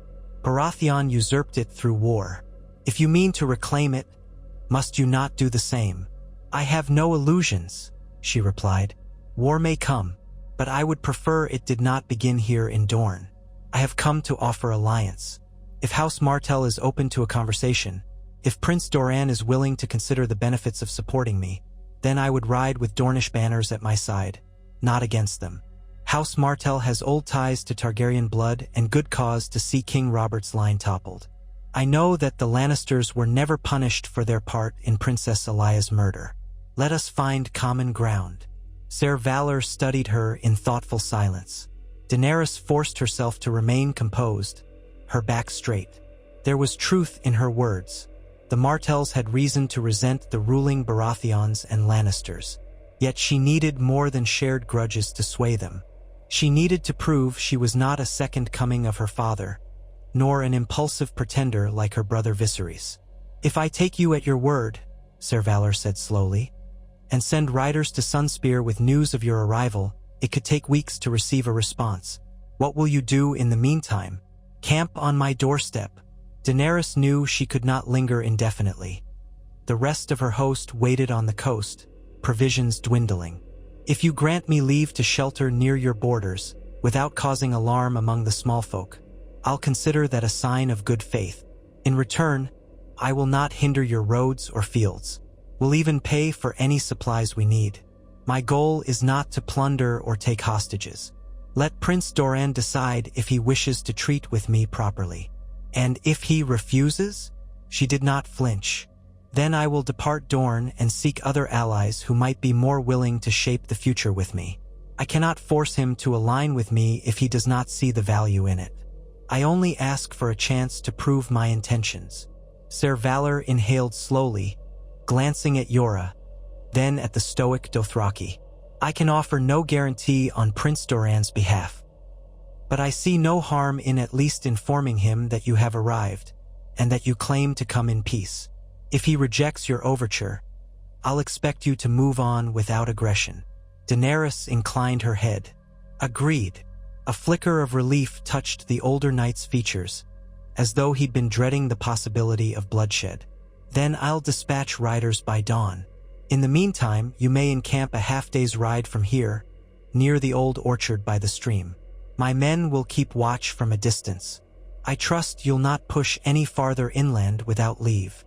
That is acceptable, she said. She suspected he and his men would be counting the size of her forces, measuring how real a threat she posed. Let them look. She had no intention of hiding her numbers. She wanted them to see that she had a substantial army, but not so large as to be unstoppable. A delicate balance, neither too menacing nor too feeble. Thank you, Ser Valor. Before leaving, Daenerys pressed for one more courtesy. Information. She asked him about the state of King Robert's reign, about the rumors of Lannister power swelling at court, about any potential unrest in the Dornish marches. He offered guarded answers, but some gleanings were useful. Robert Baratheon was said to be a king of diminishing vigor, more interested in feasts and hunts than governance. The Lannisters, through Queen Cersei, held much influence. Rumors of tensions with the North circulated after some incident involving Eddard Stark. Daenerys remembered her father's obsession with House Stark as traitors, but that was an old, twisted perspective. She had no desire to carry forward the grudges of the Mad King. For now, she only listened, piecing together the mosaic of Westerosi politics that might await her. When she departed the keep, returning to the gates with Yora at her side, she allowed herself a slow exhale of relief. There had been no violence, no open rejection. Ser Valor might indeed send word to Sunspear, and that was a promising start. As she mounted her mare, Yora leaned in to speak softly. "That went about as well as we could have Op-ed." She nodded, her gaze drifting to the sky above them. "It's only the first step. Prince Doran may yet say no, but at least we are not forced to fight for every inch of land." They rode back to the coast in twilight. The dunes glowed amber under the setting sun, and the wind carried the faint scent of sage and sea brine. In the distance, gulls wheeled and cried. When Daenerys finally saw the flicker of campfires, she felt her weariness slip away. She was returning to her people, to her son. Rhaego reached for her as soon as she dismounted, half-wailing with impatience. He had spent the day fussing, or so Irri told her. She pressed him close, inhaling the warm child scent of his hair. The presence of the small boy in her arms reminded her that everything she did was as much for him as for her own legacy. A short assembly formed around her, curious about what had transpired. She relayed the gist of it, that she had gained temporary leave to remain on Dornish land and that official word would be sent to Sunspear. A hum of cautious optimism rippled through the ranks. For all their bravado, many among the Dothraki and free folk were relieved to avoid a direct confrontation so soon after landing.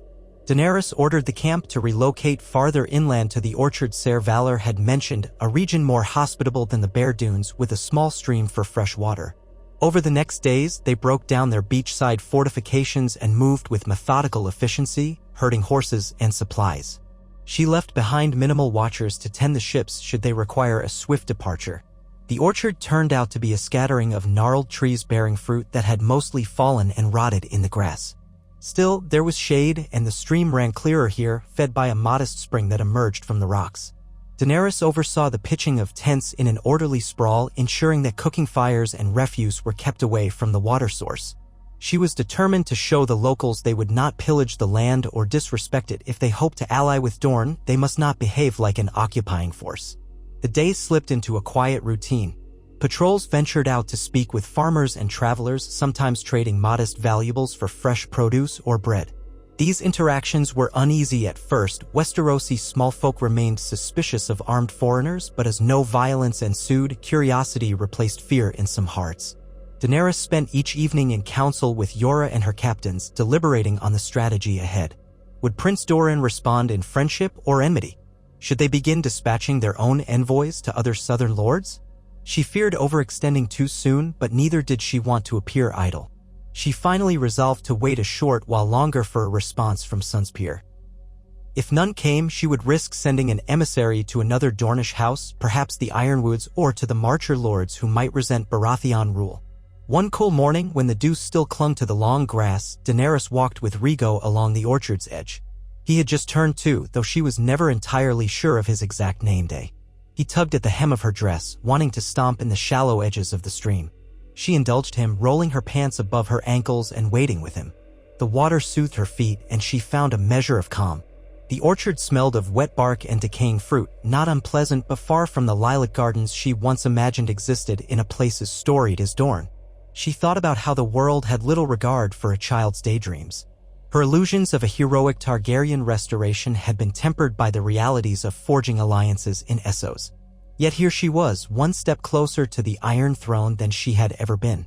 Her introspection broke when the camp's perimeter horn sounded a low note, an incoming presence, not an alarm. Daenerys lifted Rhaego onto her hip and walked quickly back to the main clearing. She found Yora there, conversing with a small party of Dornish riders who had arrived bearing Prince Doran's colors. Their leader dismounted and introduced himself as Maester Corran, sent by Sunspear to evaluate this rumored Targaryen and deliver a sealed missive. Daenerys handed Rhaego to Irri, then stepped forward with composure. The Maester was a thin man with a chain around his neck and weary eyes. He gave her a polite bow. "My prince bids me greet you, Princess Daenerys, and to say he will consider your offer of parley." But he desires proof of your sincerity. Sincerity how? She asked gently. He has heard tales of your, unconventional alliances, the maester said, eyeing the array of tents and the mix of Essosi faces. He wishes to be certain you will not bring bloodshed to Dornish lands as your father once threatened. Daenerys bridled at the mention of her father's savage reputation. I am not the Mad King, she said, calm but firm.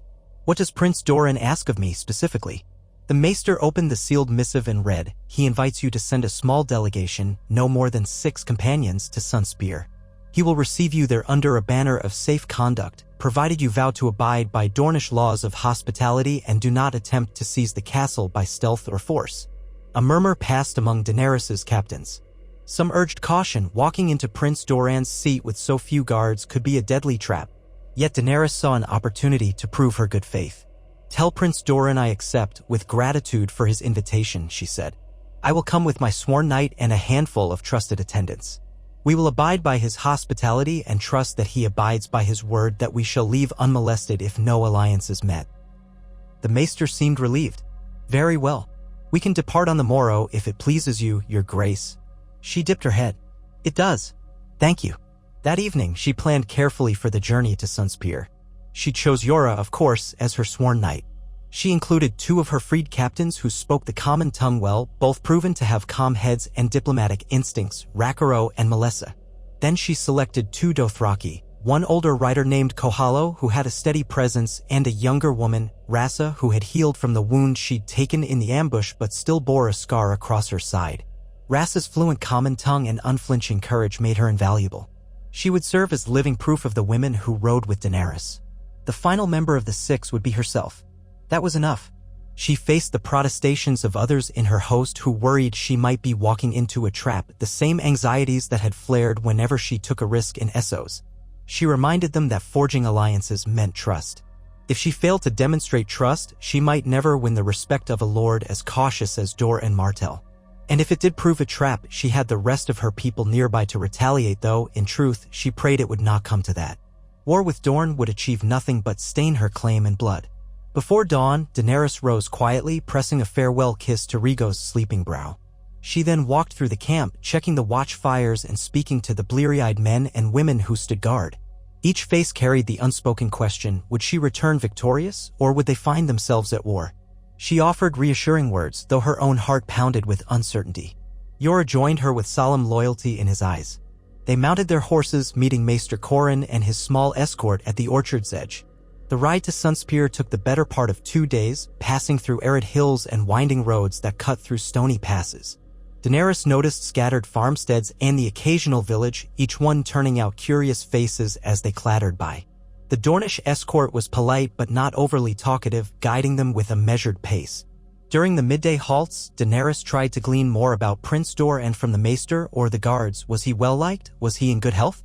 She knew from rumor that he was afflicted with gout or some other ailment that limited his mobility.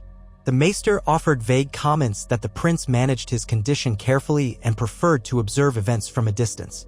At last, the winding road descended toward the coast again, revealing a view of Sunspear's towers and walls rising against the sea. The fortress was distinct, its slender spear towers and pale stone ramparts overlooking a small city that spread around it. Bright sunlight danced on the water, and a breeze carried the mingled smells of the docks, fish, salt, and tar. It reminded Daenerys that she was still near the sea that had carried her to these shores. She tried to quell her nerves as they approached the gates, banners of House Martell flapping overhead. The gates opened, and inside Dornish spearmen lined the courtyard, each holding a tall weapon etched with swirling designs. A steward greeted them formally. Daenerys dismounted with dignity, stepping onto the warm cobblestones. She felt more eyes upon her than she had at Ser Valor's keep. Courtiers, servants, and guards all craning to glimpse this rumored Targaryen come to seek alliance. She held her head high, meeting their gazes. She wore a light riding dress of cream fabric, fastened with the dragon pin at her shoulder. The dryness of Dorne's climate prickled her throat, but she kept her composure. They were ushered through corridors that opened into a large, airy audience chamber. Decorative tiles lined the floors, depicting suns and spears in intricate patterns. At the far end stood a raised platform with seats, though not the grandiose throne one might imagine of a great castle. Prince Doran Martell sat in a sturdy chair, cushions arranged to support his stiff posture. He was a man of middling years, heavy-set, his face set with lines of pain or worry. Standing beside him was a younger man, lean and sharp-eyed, wearing clothes of gold and orange. Daenerys guessed this might be Prince Oberyn or one of the ruling family's close kin. A hush fell across the chamber as Daenerys approached. She inclined her head in a respectful bow. "Prince Doran, I am Daenerys Targaryen, blood of the dragon, daughter of Prince Rhaegar who was once wed to your sister." She paused, heart twinging at the memory of how Rhaegar's marriage to Elia had ended in tragedy. "Thank you for receiving me." Prince Doran studied her for a long moment, folding his hands in his lap. The younger man beside him flicked his gaze over her retinue, as if assessing potential threats. Finally, Doran spoke in a measured tone. "Welcome to Sunspear. My messenger tells me you have come in peace, seeking alliance and recognition of your claim. My house has a complicated history with yours, as I am sure you know." Daenerys chose her words carefully. "I do, my lord. I would not diminish the pain House Martell suffered when my father and his knights failed to protect your sister. I offer no excuses for that failing. All I can do is pledge that I have no intention of repeating the cruelties of the past. My hope is that House Martell and House Targaryen can find common cause in shaping Westeros anew." A ghost of sorrow flickered across Doran's face at the mention of his sister.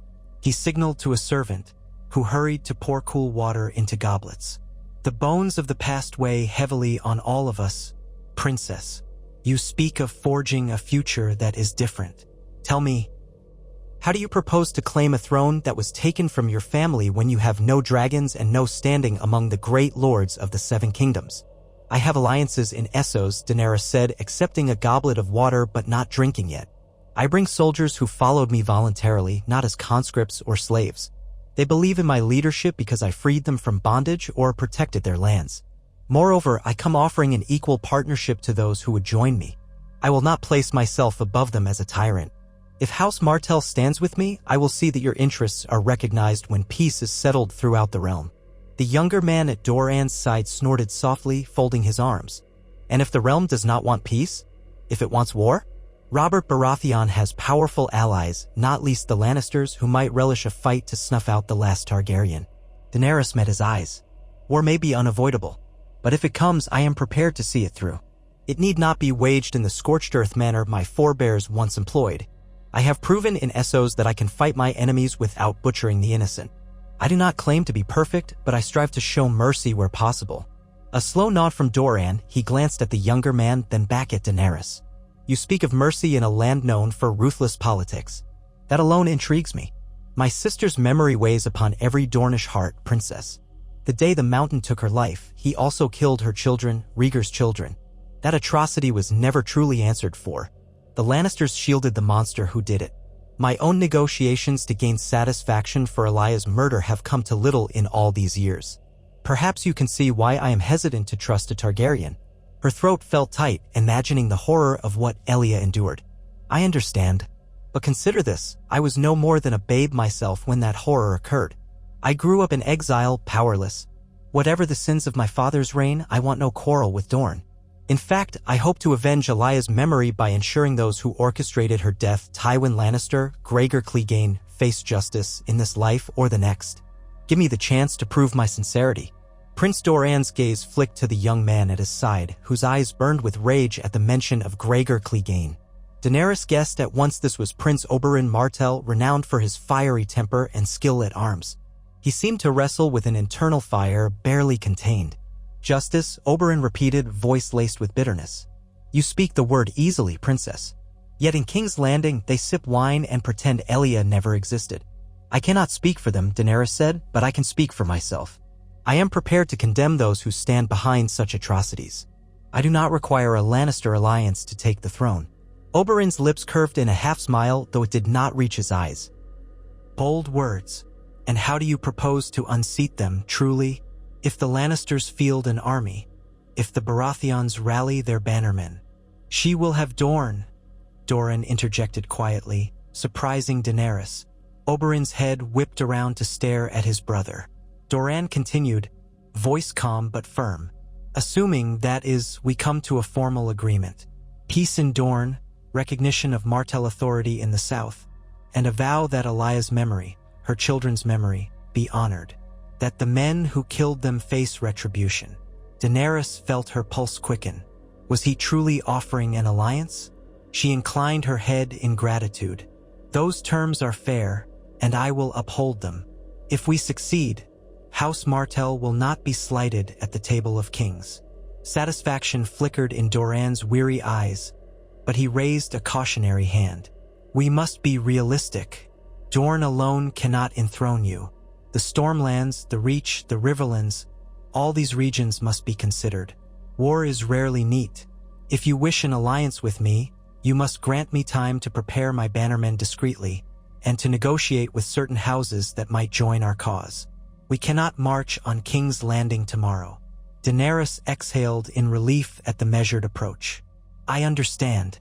My host remains camped in the orchard near the coast. I will keep them from disturbing your people.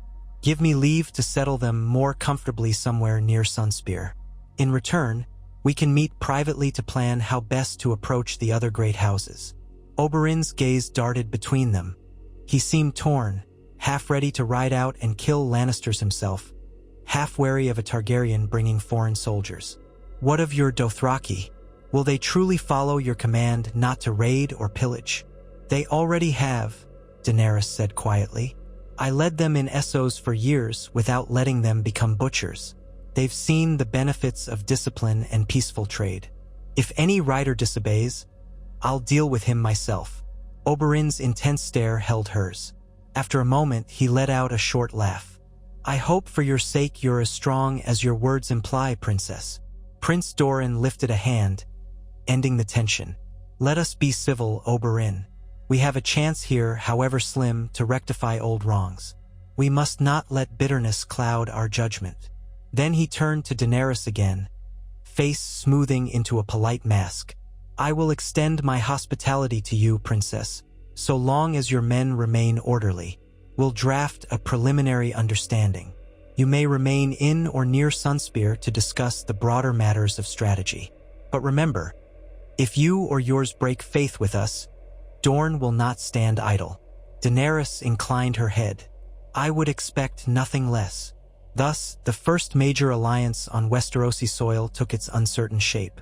Over the following days, Daenerys and her retinue were hosted in a modest wing of the castle, kept under watch but treated courteously. She was introduced to key members of Prince Doran's household, courtiers, generals, and trusted advisors. Each was cautious in their welcome, but she saw in their eyes the flicker of curiosity. A Targaryen returned, seeking a new path. Word of her presence spread through Sunspear's streets, and Daenerys sensed that many Dornish smallfolk, too, were intrigued. Some whispered of vengeance for Elia, some whispered of the dragon returning, while others simply shrugged, content to watch from afar. The next critical step was bringing her larger force into a manageable territory. Prince Doran gave permission for her people to relocate from the orchard to a more suitable campsite outside Sunspear's walls, near the banks of a shallow river where water and grazing were more plentiful. Daenerys left Yora to supervise that transition while she remained within Sunspear. Part of her longed to keep Rhaego at her side at all times, but she decided it was safer to let him stay under guard in camp, away from the intrigues of the court. She visited him daily, traveling through the bustling town or the dusty roads to the outlying camp. The Dornish onlookers would pause to stare at the procession of Dothraki escorts, but no open hostility emerged, at least not yet. Prince Doran proved a man of patience and hidden cunning. He shared with Daenerys pieces of intelligence about the current state of the Seven Kingdoms, the tensions with House Stark in the north, rumors of unrest in the Riverlands, and the suspicion that House Tyrell might not be fully content under Baratheon rule. He also alluded to some secret channels he had fostered with other houses, details he did not fully disclose, but enough to show her that he had methodically prepared for a moment when the Iron Throne might be challenged again. For her part, Daenerys shared a broad overview of her Essosi alliances, the bankers, the merchants, the freed cities that might offer financial or naval support. She was careful not to reveal every name or deal. Trust must be earned gradually. Still, it became clear that Doran saw the value in leveraging her Essosi connections, especially if a war with the Lannisters loomed. if the crown lacked the funds to pay its debts or if the Iron Bank decided to hedge bets elsewhere that could tip the balance. Her quiet days in Sunspear were spent learning the rhythms of Dornish culture, from the spiced wines and peppers that made her eyes water, to the bold colors and airy architecture designed to combat the blistering heat. Servants would bring bowls of cool water scented with lemon for washing one's hands before meals, a custom Daenerys found refreshing. At times, she dined with Oberyn, who regaled her with stories of his travels and battles, testing her reactions.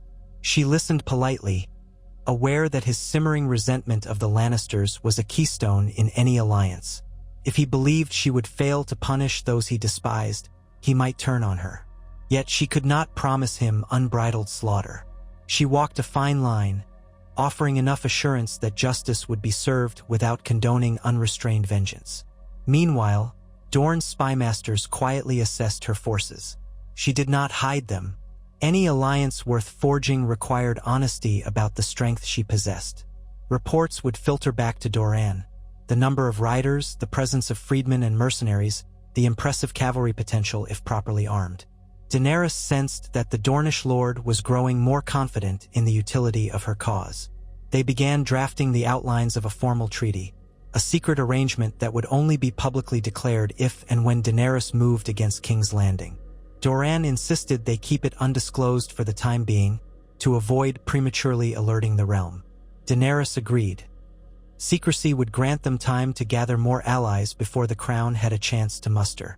Despite these small victories, she felt the weight of each passing day. She knew that across the continent events could shift. King Robert might die or rally his forces. The Lannisters might strike first.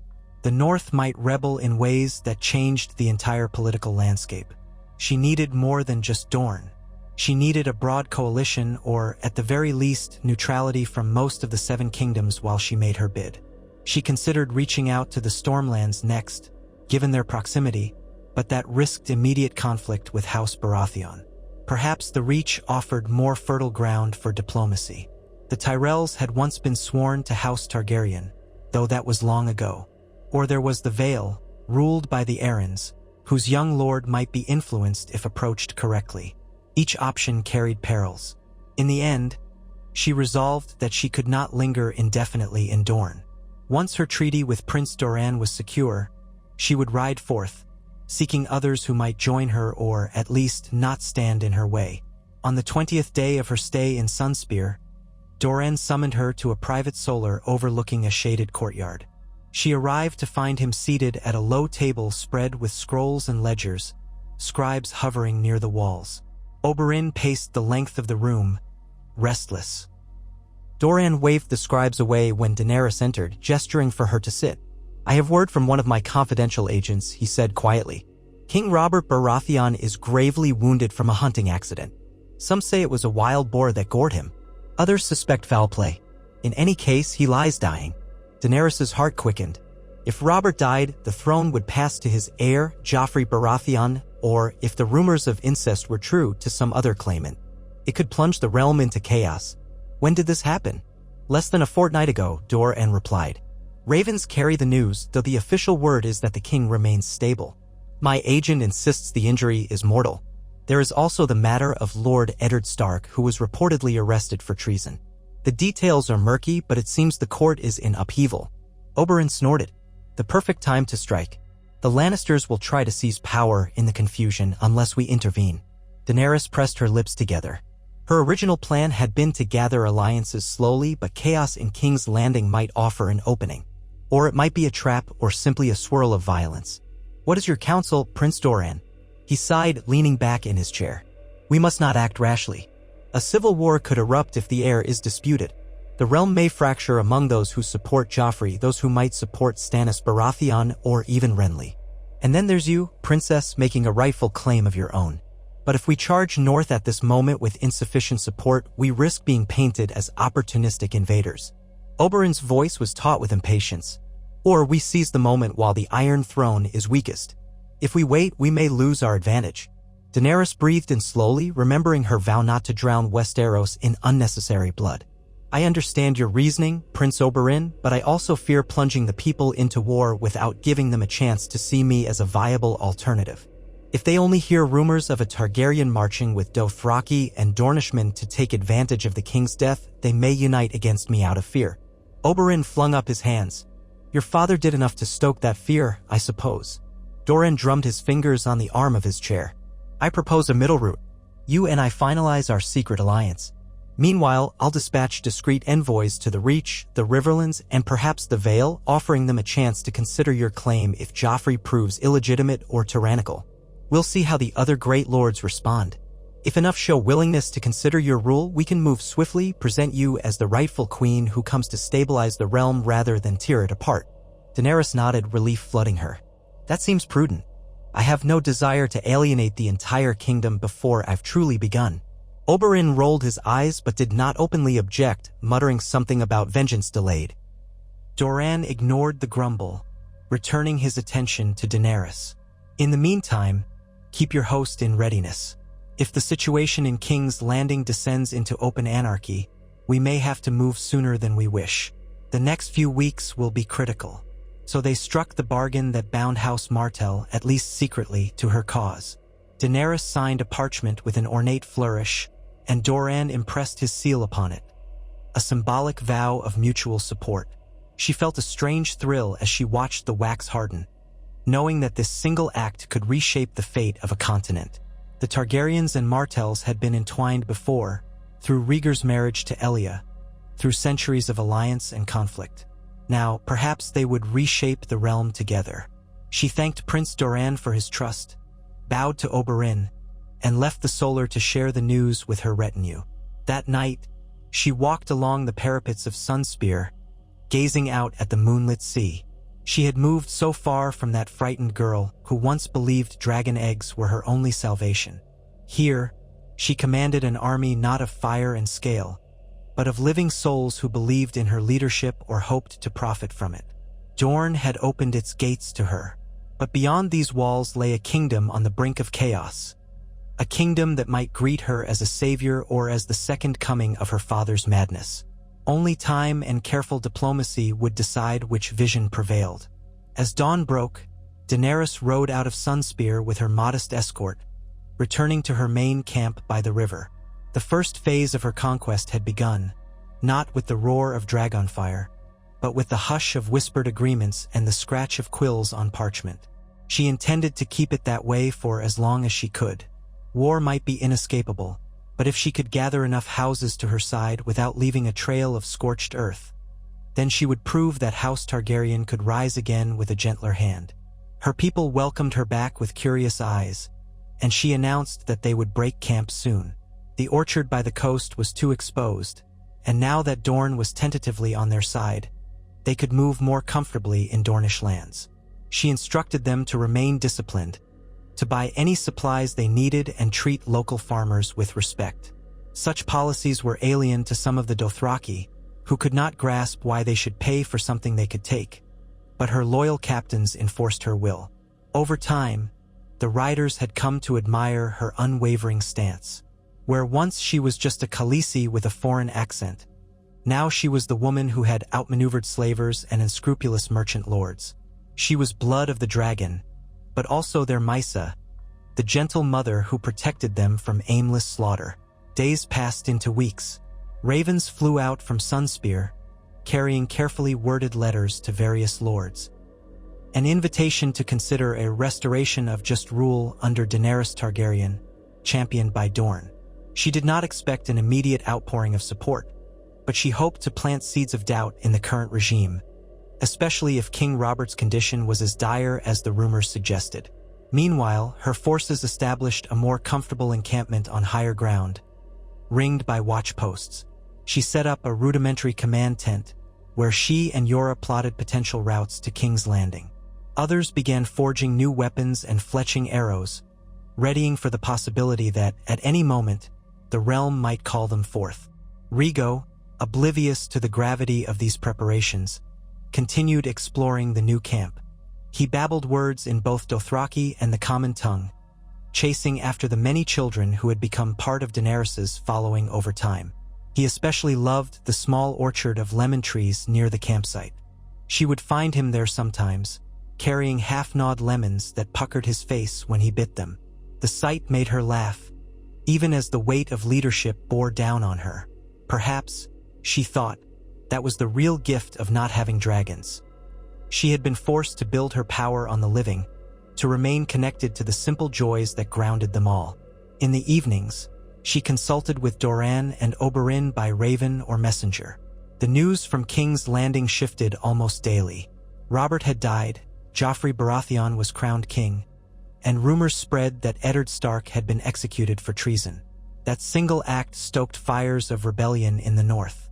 Robb Stark, the late Lord's son, was calling his banners. The Riverlands, allied with House Tully and thus the Starks by marriage, were in turmoil. Renly Baratheon had fled the capital and proclaimed his own right to the throne, gathering support in the Reach. Stannis Baratheon, too, was rumored to be assembling forces at Dragonstone. It was as if a single spark had ignited a tinderbox that had lain ready for years. Westeros now had too many kings, and Daenerys would soon enter the fray as yet another claimant. She realized with a jolt that the Targaryen name alone would not suffice to unify the realm. They might see her as just another sunderer in a land already fracturing. Diplomacy, again, would be her chief weapon. Through it all, she reminded herself that the wide-scale slaughter she might have wrought with dragons was not her path. Let the others declare themselves kings in the midst of chaos. She would show them she was not a pretender of empty words. One afternoon, as she sat in the shade of her command tent, poring over a map with Yora, an outrider rushed in breathlessly. "Khaleesi, there is a guest asking for you on the road. Someone from across the sea. He came off a ship in the port near Sunspear. Says he bears news of your eggs." Daenerys froze, her quill hovering above the map. The eggs? She had them locked away in her personal chest, guarded day and night by loyal men. What news could anyone bring about them now? Unless this was another thief or trickster hoping to exploit her. She shot Yora a questioning look and he frowned, reaching for his sword belt. "Bring him to me under guard," she told the outrider. "I will see what he wants." Before long, 2 Dothraki escorted a robed figure into her tent. The man bowed low, removing his hood to reveal a scarred face and a nervous smile. Daenerys's memory stirred. Orleo, the same wretch who had sold her the stolen eggs in that desert ruin and then fled in terror during the ambush. She felt her stomach twist. She had believed him long gone. How had he found her in Westeros? "I beg your pardon, your grace," he said, voice shaking. I fled before, it's true, but I have news that cannot wait." She narrowed her eyes. "Speak quickly or I'll have you thrown out of my camp. You caused me enough trouble once already." He winced at her tone. "There are whispers, your grace, from men who once served your brother, Viserys.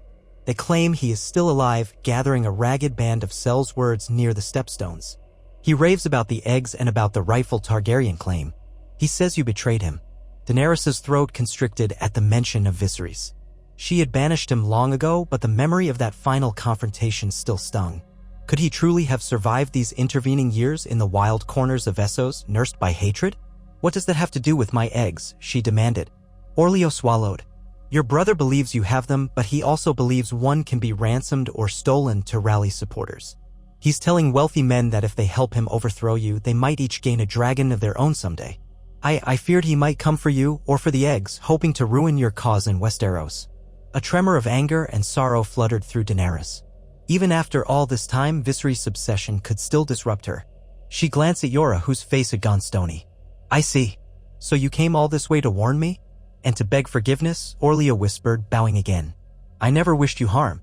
My life has been one of misfortune, and I see no profit in angering the mother of dragons. Let me serve you in some way. Let me help you keep the eggs safe." Her first impulse was to dismiss him with scorn. But she remembered that the world was full of desperate souls who clutched at survival however they could. She had changed so much since the desert days, forging a path of mercy when possible. She studied him for a long moment. "I do not trust you, Orleo. You were involved in stealing the eggs from me once. But your warning is valuable.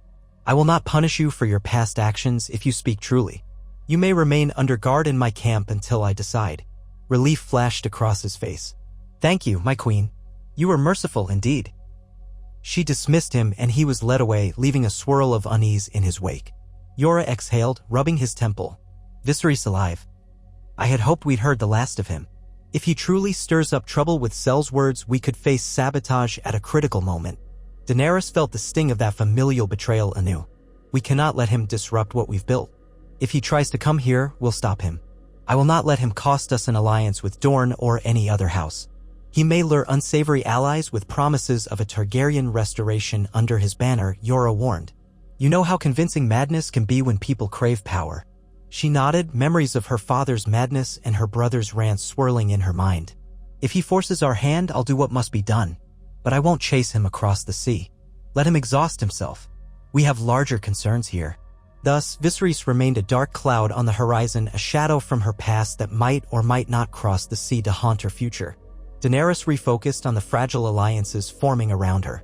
If she could secure enough support within Westeros, no mercenary band led by Viserys would stand a chance of undoing her.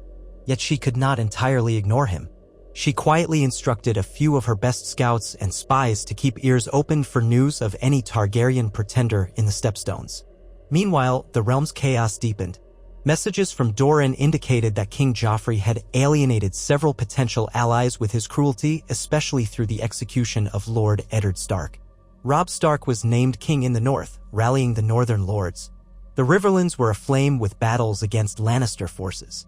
Renly Baratheon had marched from Highgarden with the Tyrells, proclaiming himself the rightful king, while Stannis waited at Dragonstone, rumored to have discovered some secret about Joffrey's parentage. The realm, it seemed, was fracturing into 4 or 5 different factions, each led by a self-proclaimed monarch. In that maelstrom, Daenerys saw both danger and opportunity. If every great house was busy fighting or maneuvering, might they welcome a Targaryen who promised unity and a more measured approach? Or would they see her as just another usurper, a foreign invader with savage riders at her back? She had to shape the narrative carefully. She considered the possibility of contacting Robb Stark, who fought for independence in the north. Could she offer him an alliance that recognized northern autonomy while supporting her claim to the southern kingdoms? It was a gamble. Similarly, the Tyrells and Renly might be swayed if they saw her as less of a threat than the Lannisters, but she would need to compete with Renly's own ambition. And Stannis, the rightful heir if Joffrey was truly illegitimate, might see her as a direct rival to his claim. She strategized all of this with Prince Doran and Oberyn, meeting sometimes in Sunspear, sometimes in her camp as they weighed which houses to approach first. Oberyn favored forging a secret pact with the Tyrells to crush the Lannisters, while Doran advocated for a cautious approach to the Starks, ensuring the North might remain neutral or friendly. Daenerys listened and sifted their advice, occasionally seeking Yora's counsel. The path forward was not clear, but she knew she had to move soon. The war was escalating around her, and if she lingered in Dorne while the rest of the kingdom chose sides, she might lose her chance to be seen as a viable alternative. The day she finally decided on action, the skies above the Dornish camp were bright and cloudless, the sun beating down on the tents. She had gathered her closest advisors, Yora, Rakero, Melissa, Rassa, and a few others under the canopy where maps and letters lay scattered. She looked at them, her expression calm but determined. "We will ride west," she announced. "We will cross through the Dornish marches and make a measured advance toward the Reach. If Renly Baratheon holds sway there with the Tyrells, I want to speak with him, or at least with Lord Mace Tyrell. Let them hear our terms. If they spurn us, we will approach the Riverlands next. I will not stay hidden in Dorne while others carve up the realm." Yora inclined his head. "And if we meet Lannister forces on the way?" Daenerys' lips pressed together. "We defend ourselves as necessary, but we do not pillage or destroy. Our mission is to offer alliance and protection to those who want peace under a Targaryen queen. Let the Lannisters show themselves as the aggressors if they dare attack." Rakero bowed slightly. "It shall be done, Khaleesi." That evening, she conferred once more with Prince Doran in Sunspear.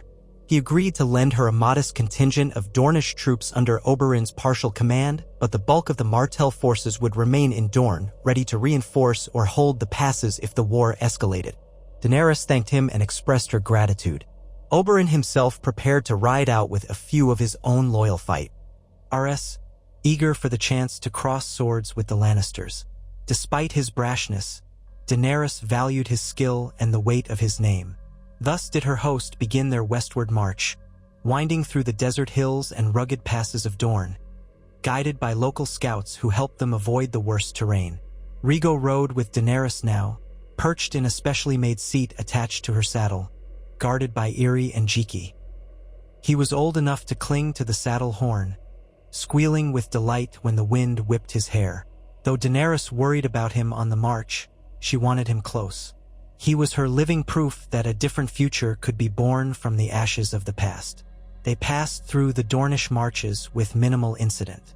Some smaller keeps and villages along the border flew the banners of local lords sworn to House Tyrell. In each place, Daenerys's envoys introduced themselves, offered to pay for any provisions, and declared that no harm would come if they remained neutral or open-minded. Many watchers were startled by the sight of Dothraki riders so far west, but seeing them refrain from pillage softened the fear. Daenerys let them see that children ran freely in her camp, that freed slaves wore no collars, that she sat with her people at meals rather than lording over them from a distance. Subtly, she was shaping her public image. As they neared the northern edges of the marches, they finally encountered the first real sign of conflict. A burned-out village, still smoking, bodies lying in the fields. Daenerys' stomach clenched when she saw the devastation. Euron dismounted to examine a half-destroyed homestead. He returned grimly, shaking his head. Signs of Lannister men, by the tracks and banners. Might be a raiding party. No survivors I could see. They left these people to rot. Daenerys felt her anger stir. This was the brutality she wanted to end. If she had a sigil beyond the Targaryen banner, she might want it to represent not just a dragon, but a shield protecting the innocent. "We bury the dead," she said, her voice tense. "We show this land that we do not turn a blind eye to suffering."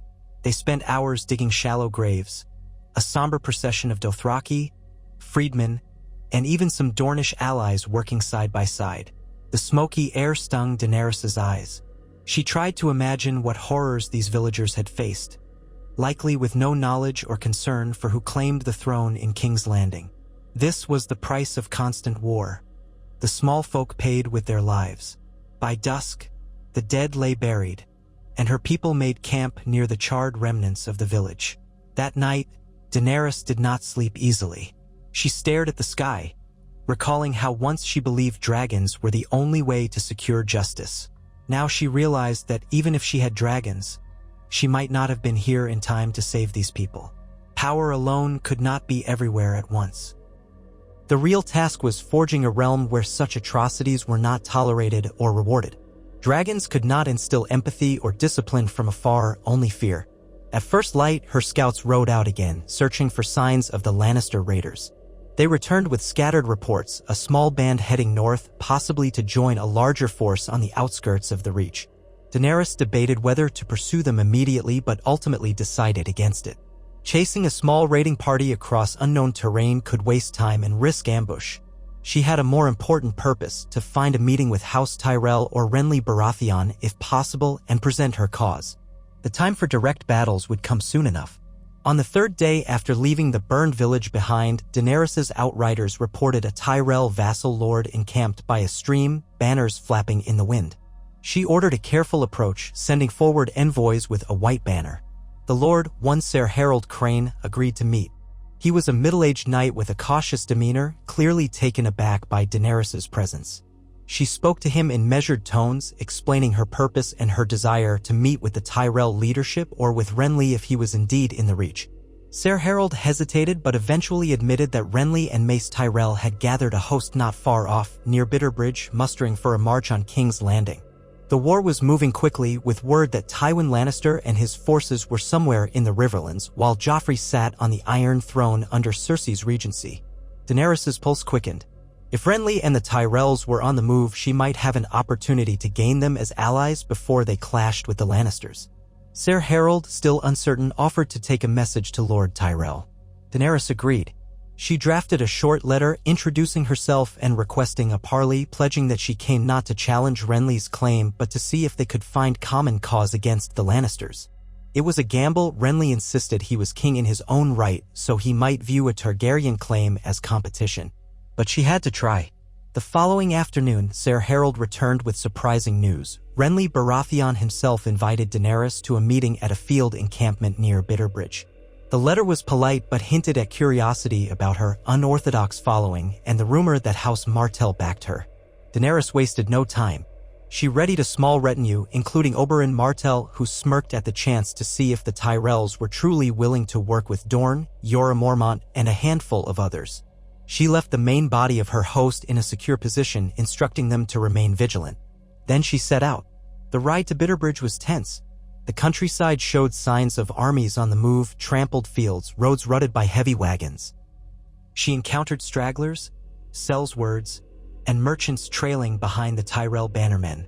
At last, she crested a low ridge and saw a sprawling camp on the plains below. Tents of green and gold dominated, along with banners sporting the golden rose of House Tyrell or Renly's personal sigil. A golden stag on a green field, distinct from his brother Robert's black stag. Thousands of men milled about, training or waiting for orders. Daenerys approached under the watchful eyes of Tyrell knights. Renly's personal guard emerged to escort her into the heart of the encampment, where a large pavilion stood. Inside, she found Renly Baratheon seated at a makeshift throne. A handsome man, younger than she expected, with a confident smile. Beside him stood Margaery Tyrell, equally poised, and around them a cluster of notable lords and knights, including Mace Tyrell, a portly man with a florid face. Daenerys felt the weight of their scrutiny as she stepped forward, Oberyn at her side. Renly rose in greeting, extending a hand with a showman's flourish. "Princess Daenerys Targaryen, is it? We've heard quite the tales of your crossing. You've made a stir in Dorne, it seems." Daenerys inclined her head. "King Renly, if that is your chosen title. Thank you for receiving me." He smiled as if amused. "The realm needs a king capable of unity and compassion. My late brother, God's rest his soul, left a mess behind. Joffrey is a vicious boy, if the rumors are true. And your claim, well, I suppose we're all forging claims these days." Margaery Tyrell spoke then, her voice softly diplomatic. "We welcome you, my lady. My husband is most eager to see if your goals align with ours." Daenerys glanced around the pavilion, noting Loras Tyrell in armor, his face impassive, and Mace Tyrell, who looked intrigued but guarded. She spoke clearly. "I come to offer a chance at cooperation. I have no wish to war with every other claimant. The Lannisters are our mutual enemies. Let us see if we can avoid bloodshed between our forces." Renly exchanged a glance with Margaery. "You speak sense, but we should talk details. I have the Reach behind me, one of the largest armies in Westeros. You have Dorne's quiet support, or so I hear, but not overtly, since Prince Doran remains cautious. And you possess what, precisely? A foreign host of Dothraki and freedfolk? No doubt formidable, but do they suffice to influence this war?" Oberyn's voice cut in with dry amusement. "My dear King Renly, do not underestimate the Dornish. When the moment is right, we will show our hand." Renly laughed lightly. "Forgive me, Prince Oberyn, I have no doubt of your skill. But the realm is in turmoil. I must consider how best to secure my throne and deal with the Lannisters. Where do you imagine a Targaryen queen fits into all this?" Daenerys met his gaze. "If your goal is to claim the Iron Throne, you must unify the great houses, yes? Dorne has reason to distrust the Baratheons. But if I stand with you and you with me, if we share the spoils of victory, so to speak, perhaps we can form a new order. One that dethrones Joffrey and punishes the Lannisters for their crimes." Renly's eyes gleamed with curiosity. "And what of your own desire to rule, my lady? Targaryen kings once held the entire realm. Are you content with me as king while you, what? Rule Dorne?" Margaery watched them both carefully, fingers lightly resting on her husband's arm. Daenerys took a measured breath, aware this was the crux of the matter. "I intend to see House Targaryen restored, but that does not mean I must sit the throne alone. Times have changed. We might create a shared monarchy, or we might divide certain powers among those who have rightful claims." She allowed a small smile. "That is open to negotiation. Unlike the Lannisters, I am not blinded by greed for the throne. My priority is to see a just realm free from tyranny." A ripple of surprise and speculation passed among the assembled lords. Renly tapped a finger on his chin, turning to Mace Tyrell. "What say you, my lord? Could a Targaryen and a Baratheon share the spoils of victory?" Mace Tyrell puffed out his cheeks, considering. This war has already cost too many lives. If we can form a pact that ends Lannister influence quickly, we might save the Reach from more bloodshed. But we must be certain the Targaryen will not turn on us once the Lannisters are defeated. Daenerys inclined her head. I will swear any oath you deem fitting. My father's sins are not mine. And for what it's worth, I do not have dragons, nor do I wish to subjugate the realm by fire. Renly seemed genuinely intrigued. A realm ruled by cooperation rather than fear, a novel idea. I like it in principle. Yet we should speak privately with fewer ears to hammer out details. If you are willing to bend somewhat, I might do the same. He glanced at Marjorie, whose faint smile suggested her agreement. Oberyn looked like he wanted to scoff, but he held his tongue. Daenerys, for her part, felt a glimmer of hope these negotiations might actually lead somewhere. She had no illusions that Renly's apparent openness meant he was pliable. He was ambitious, and a measure of arrogance lurked behind that friendly exterior. But if they could find a pact that united Dorne, the Reach, and her associate forces, the Lannisters' hold on King's Landing could be shattered with minimal time for them to rally. Then they might stand a chance of dealing with Stannis, the North, and the Riverlands in a more diplomatic manner. They made arrangements for a more private council in Renly's pavilion with only a handful of trusted advisors: Marjorie, Loras Tyrell, Mace Tyrell, Oberyn Martell, Jorah Mormont, and Daenerys herself. Over the course of several hours, they discussed the labyrinth of alliances needed to claim King's Landing without fracturing the realm beyond repair.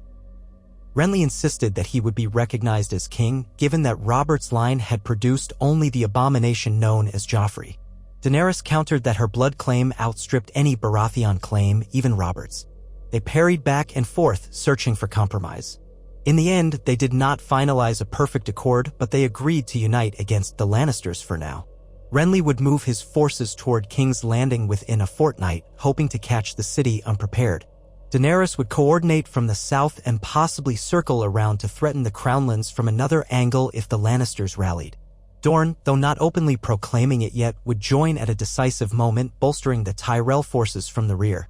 In exchange, Renly tentatively accepted that if they succeeded, Daenerys would hold a special status, perhaps as co-ruler, perhaps as the recognized queen in certain regions. They agreed that the details would be settled once the Lannisters were toppled. It was a precarious alliance, built on mutual necessity rather than trust. Still, Daenerys felt it was a significant step forward. As the meeting ended, she caught Marjorie Tyrell's eye. The woman offered a faint, knowing smile. Daenerys wondered if Marjorie saw the potential in a Targaryen alliance that might overshadow even Renly's ambitions. Or perhaps she was simply ensuring her family's interests were protected. Either way, Daenerys found an unexpected kinship in another young woman navigating the labyrinth of power. Outside the pavilion, Oberyn let out a low whistle. Sharing the throne? Are you certain you want that, princess? The Targaryens once ruled all. This arrangement could lead to many complications. Daenerys looked up at the night sky. I know, but it may save countless lives. If the alternative is a war on all fronts, I would rather attempt negotiation. The realm has seen enough slaughter. Oberyn chuckled, though it was tinged with irony. You truly are unlike your father. She nodded, recalling again how easily she might have become like him if she'd had 3 dragons at her beck and call. I've chosen a different path. They made camp near Renly's forces that night, and at dawn, the Tyrell hosts began to stir. Daenerys returned to her own men with the news of their uneasy pact. The Dothraki were not entirely pleased to be cooperating with yet another foreign warlord, but she explained that forging alliances was their best chance to gain the realm's acceptance. The freed captains, on the other hand, understood the logic more readily. They saw the advantage in uniting against the Lannisters, whose cruelty was famous even in Essos. Over the next days, Daenerys's forces shadowed Renly's larger army, always a short distance to the south, maintaining a separate chain of command but prepared to converge if the Lannisters appeared. Scouts brought word that Tywin Lannister was still in the Riverlands, engaged with Robb Stark's forces, while King Joffrey cowered in King's Landing under the protection of the City Watch and the King's Guard. War seemed inevitable. During this tense march, Daenerys occasionally glimpsed Marjorie Tyrell riding in the distance, or Renly's banners fluttering in the wind. She prayed that this alliance, fragile though it was, might hold at least until the Lannisters fell. After that, all bets might be off. She knew that the Game of Thrones was rarely kind to second-place contenders. If Renly or the Tyrells decided to betray her once they had King's Landing, she would have to stand firm, perhaps with Dornish support. Still, she reminded herself that a war of betrayal would be kinder to no one. Perhaps in forging this path, they might discover a new way to rule, an idea that had once been unimaginable in the world of absolute monarchies. Night after night, she stood at the edge of her camp, Rhaego snug in her arms, watching the stars wheel overhead. He would point at them, babbling in delight, unbothered by the armies that surrounded him. Daenerys would press her cheek to his soft hair and whisper stories of unity, of a realm without cruelty, of children who could grow without fear. She did not know if fate would allow her dream to come true, but she held fast to it regardless. The stolen dragon eggs lay locked away, silent, a reminder that she had long ago lost the easy path of fire and fury. If she triumphed, it would be through alliances, negotiations, and the willingness to show compassion even to those who doubted her. If that made her seem weak in the eyes of some, so be it. The true test of her strength would come when the shape of the world was decided by her hand, not merely by the legacy of her name. As the march continued, news arrived that Stannis Baratheon had declared himself king as well, brandishing a letter that supposedly proved Joffrey was a bastard born of incest. Further chaos threatened. Daenerys wondered if Stannis might treat with her, but given his stern adherence to law, he might reject her claim as an usurpation of a usurpation. She set the thought aside, there were too many variables to juggle at once. For now, she followed the shared plan with Renly, inching closer to a confrontation with the Lannisters' hold on the capital. So ended the calm before the storm. Daenerys felt the tension coil in her chest as the combined forces edged within striking distance of King's Landing. Reports of Lannister movements trickled in, uncertain and sometimes contradictory. Yora suspected that Cersei might attempt to broker deals with either Stannis or with certain lords to keep them loyal. The city, it was said, braced for siege. Food prices soared, the gold cloaks policed the streets with harsh methods, and the common folk feared a new wave of horrors. One crisp morning, as Daenerys and her retinue crested a low hill, the sprawl of King's Landing came into partial view. The city walls loomed in the hazy distance, the waters of Blackwater Bay glinting in the autumn sun. Renly's army was arrayed several miles off to the west, columns of troops forming slowly. Daenerys paused, swallowing hard. Here she stood at the threshold of her father's seat of power, a seat that once belonged to House Targaryen for centuries. And she did not come with flames and destruction, but with an alliance partly built on compromise. Was this how Aegon the Conqueror would have done it? Certainly not, but times had changed. She inhaled the brisk air, reminding herself that she was not Aegon, nor Rhaegar, nor the Mad King. She was Daenerys Stormborn, mother of Rhaego, Khaleesi of a freed Khalasar, and the would-be queen of a realm she yearned to heal. She turned to her captains and nodded. Make camp, keep the horses fed and men rested. We may face battle soon, or we may face negotiations. Either way, we must be ready. Gather the standard bearers. We will hoist the Targaryen dragon alongside the Martell and Tyrell banners if the time for parley comes. Oberyn gave a fierce grin.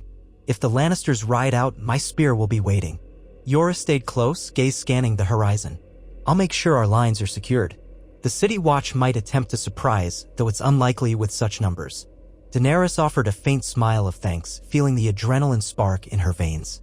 She had come to this moment after years of exile and heartbreak, after forging a path of diplomacy when the world insisted only raw power mattered.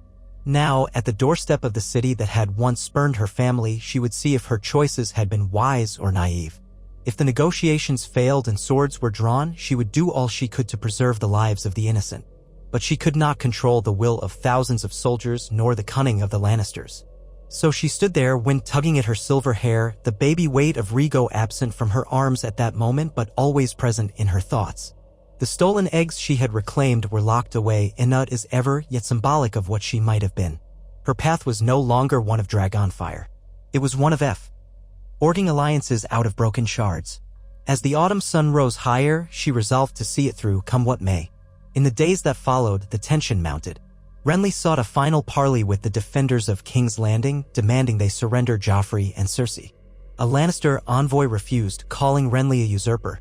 Daenerys and her host positioned themselves to the south of the city, blocking off part of the Rose Road, ensuring no easy approach. She sent envoys to any lords still wavering, offering them a place in the new order if they joined now. Whispers spread among the common folk in the city. The Targaryen queen had returned, not on dragon's wings but with promises of peace. Some doubted, some mocked, but others remembered or had heard tales of her freeing slaves in Essos. The seeds of hope or fear sprouted in the shadows behind the walls. On the morning of what could have been the final confrontation, Daenerys rose early in her tent. She donned practical armor over her leathers, a fitted breastplate hammered from good Essosi steel, subtle dragon motifs etched near the shoulders. She let her hair fall freely, a simple braid on one side.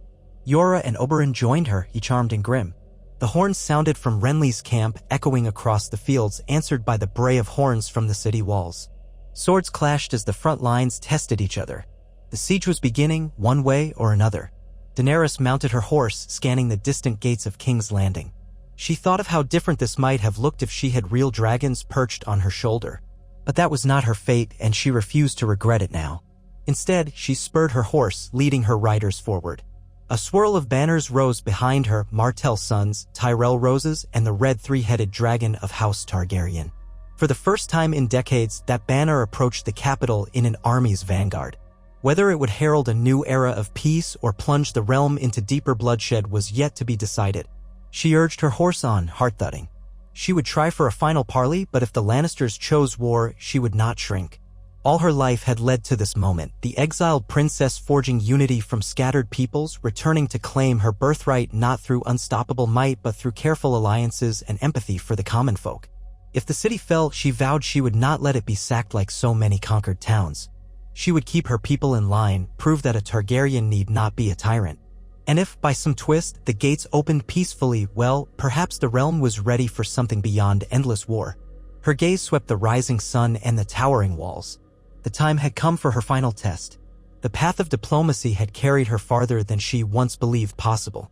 Now, at the threshold of the Iron Throne, Daenerys Targaryen braced herself for the outcome of all she had sown. And whether Westeros would accept the queen who came not in a storm of fire and blood, but in a fragile alliance of hope and resolve,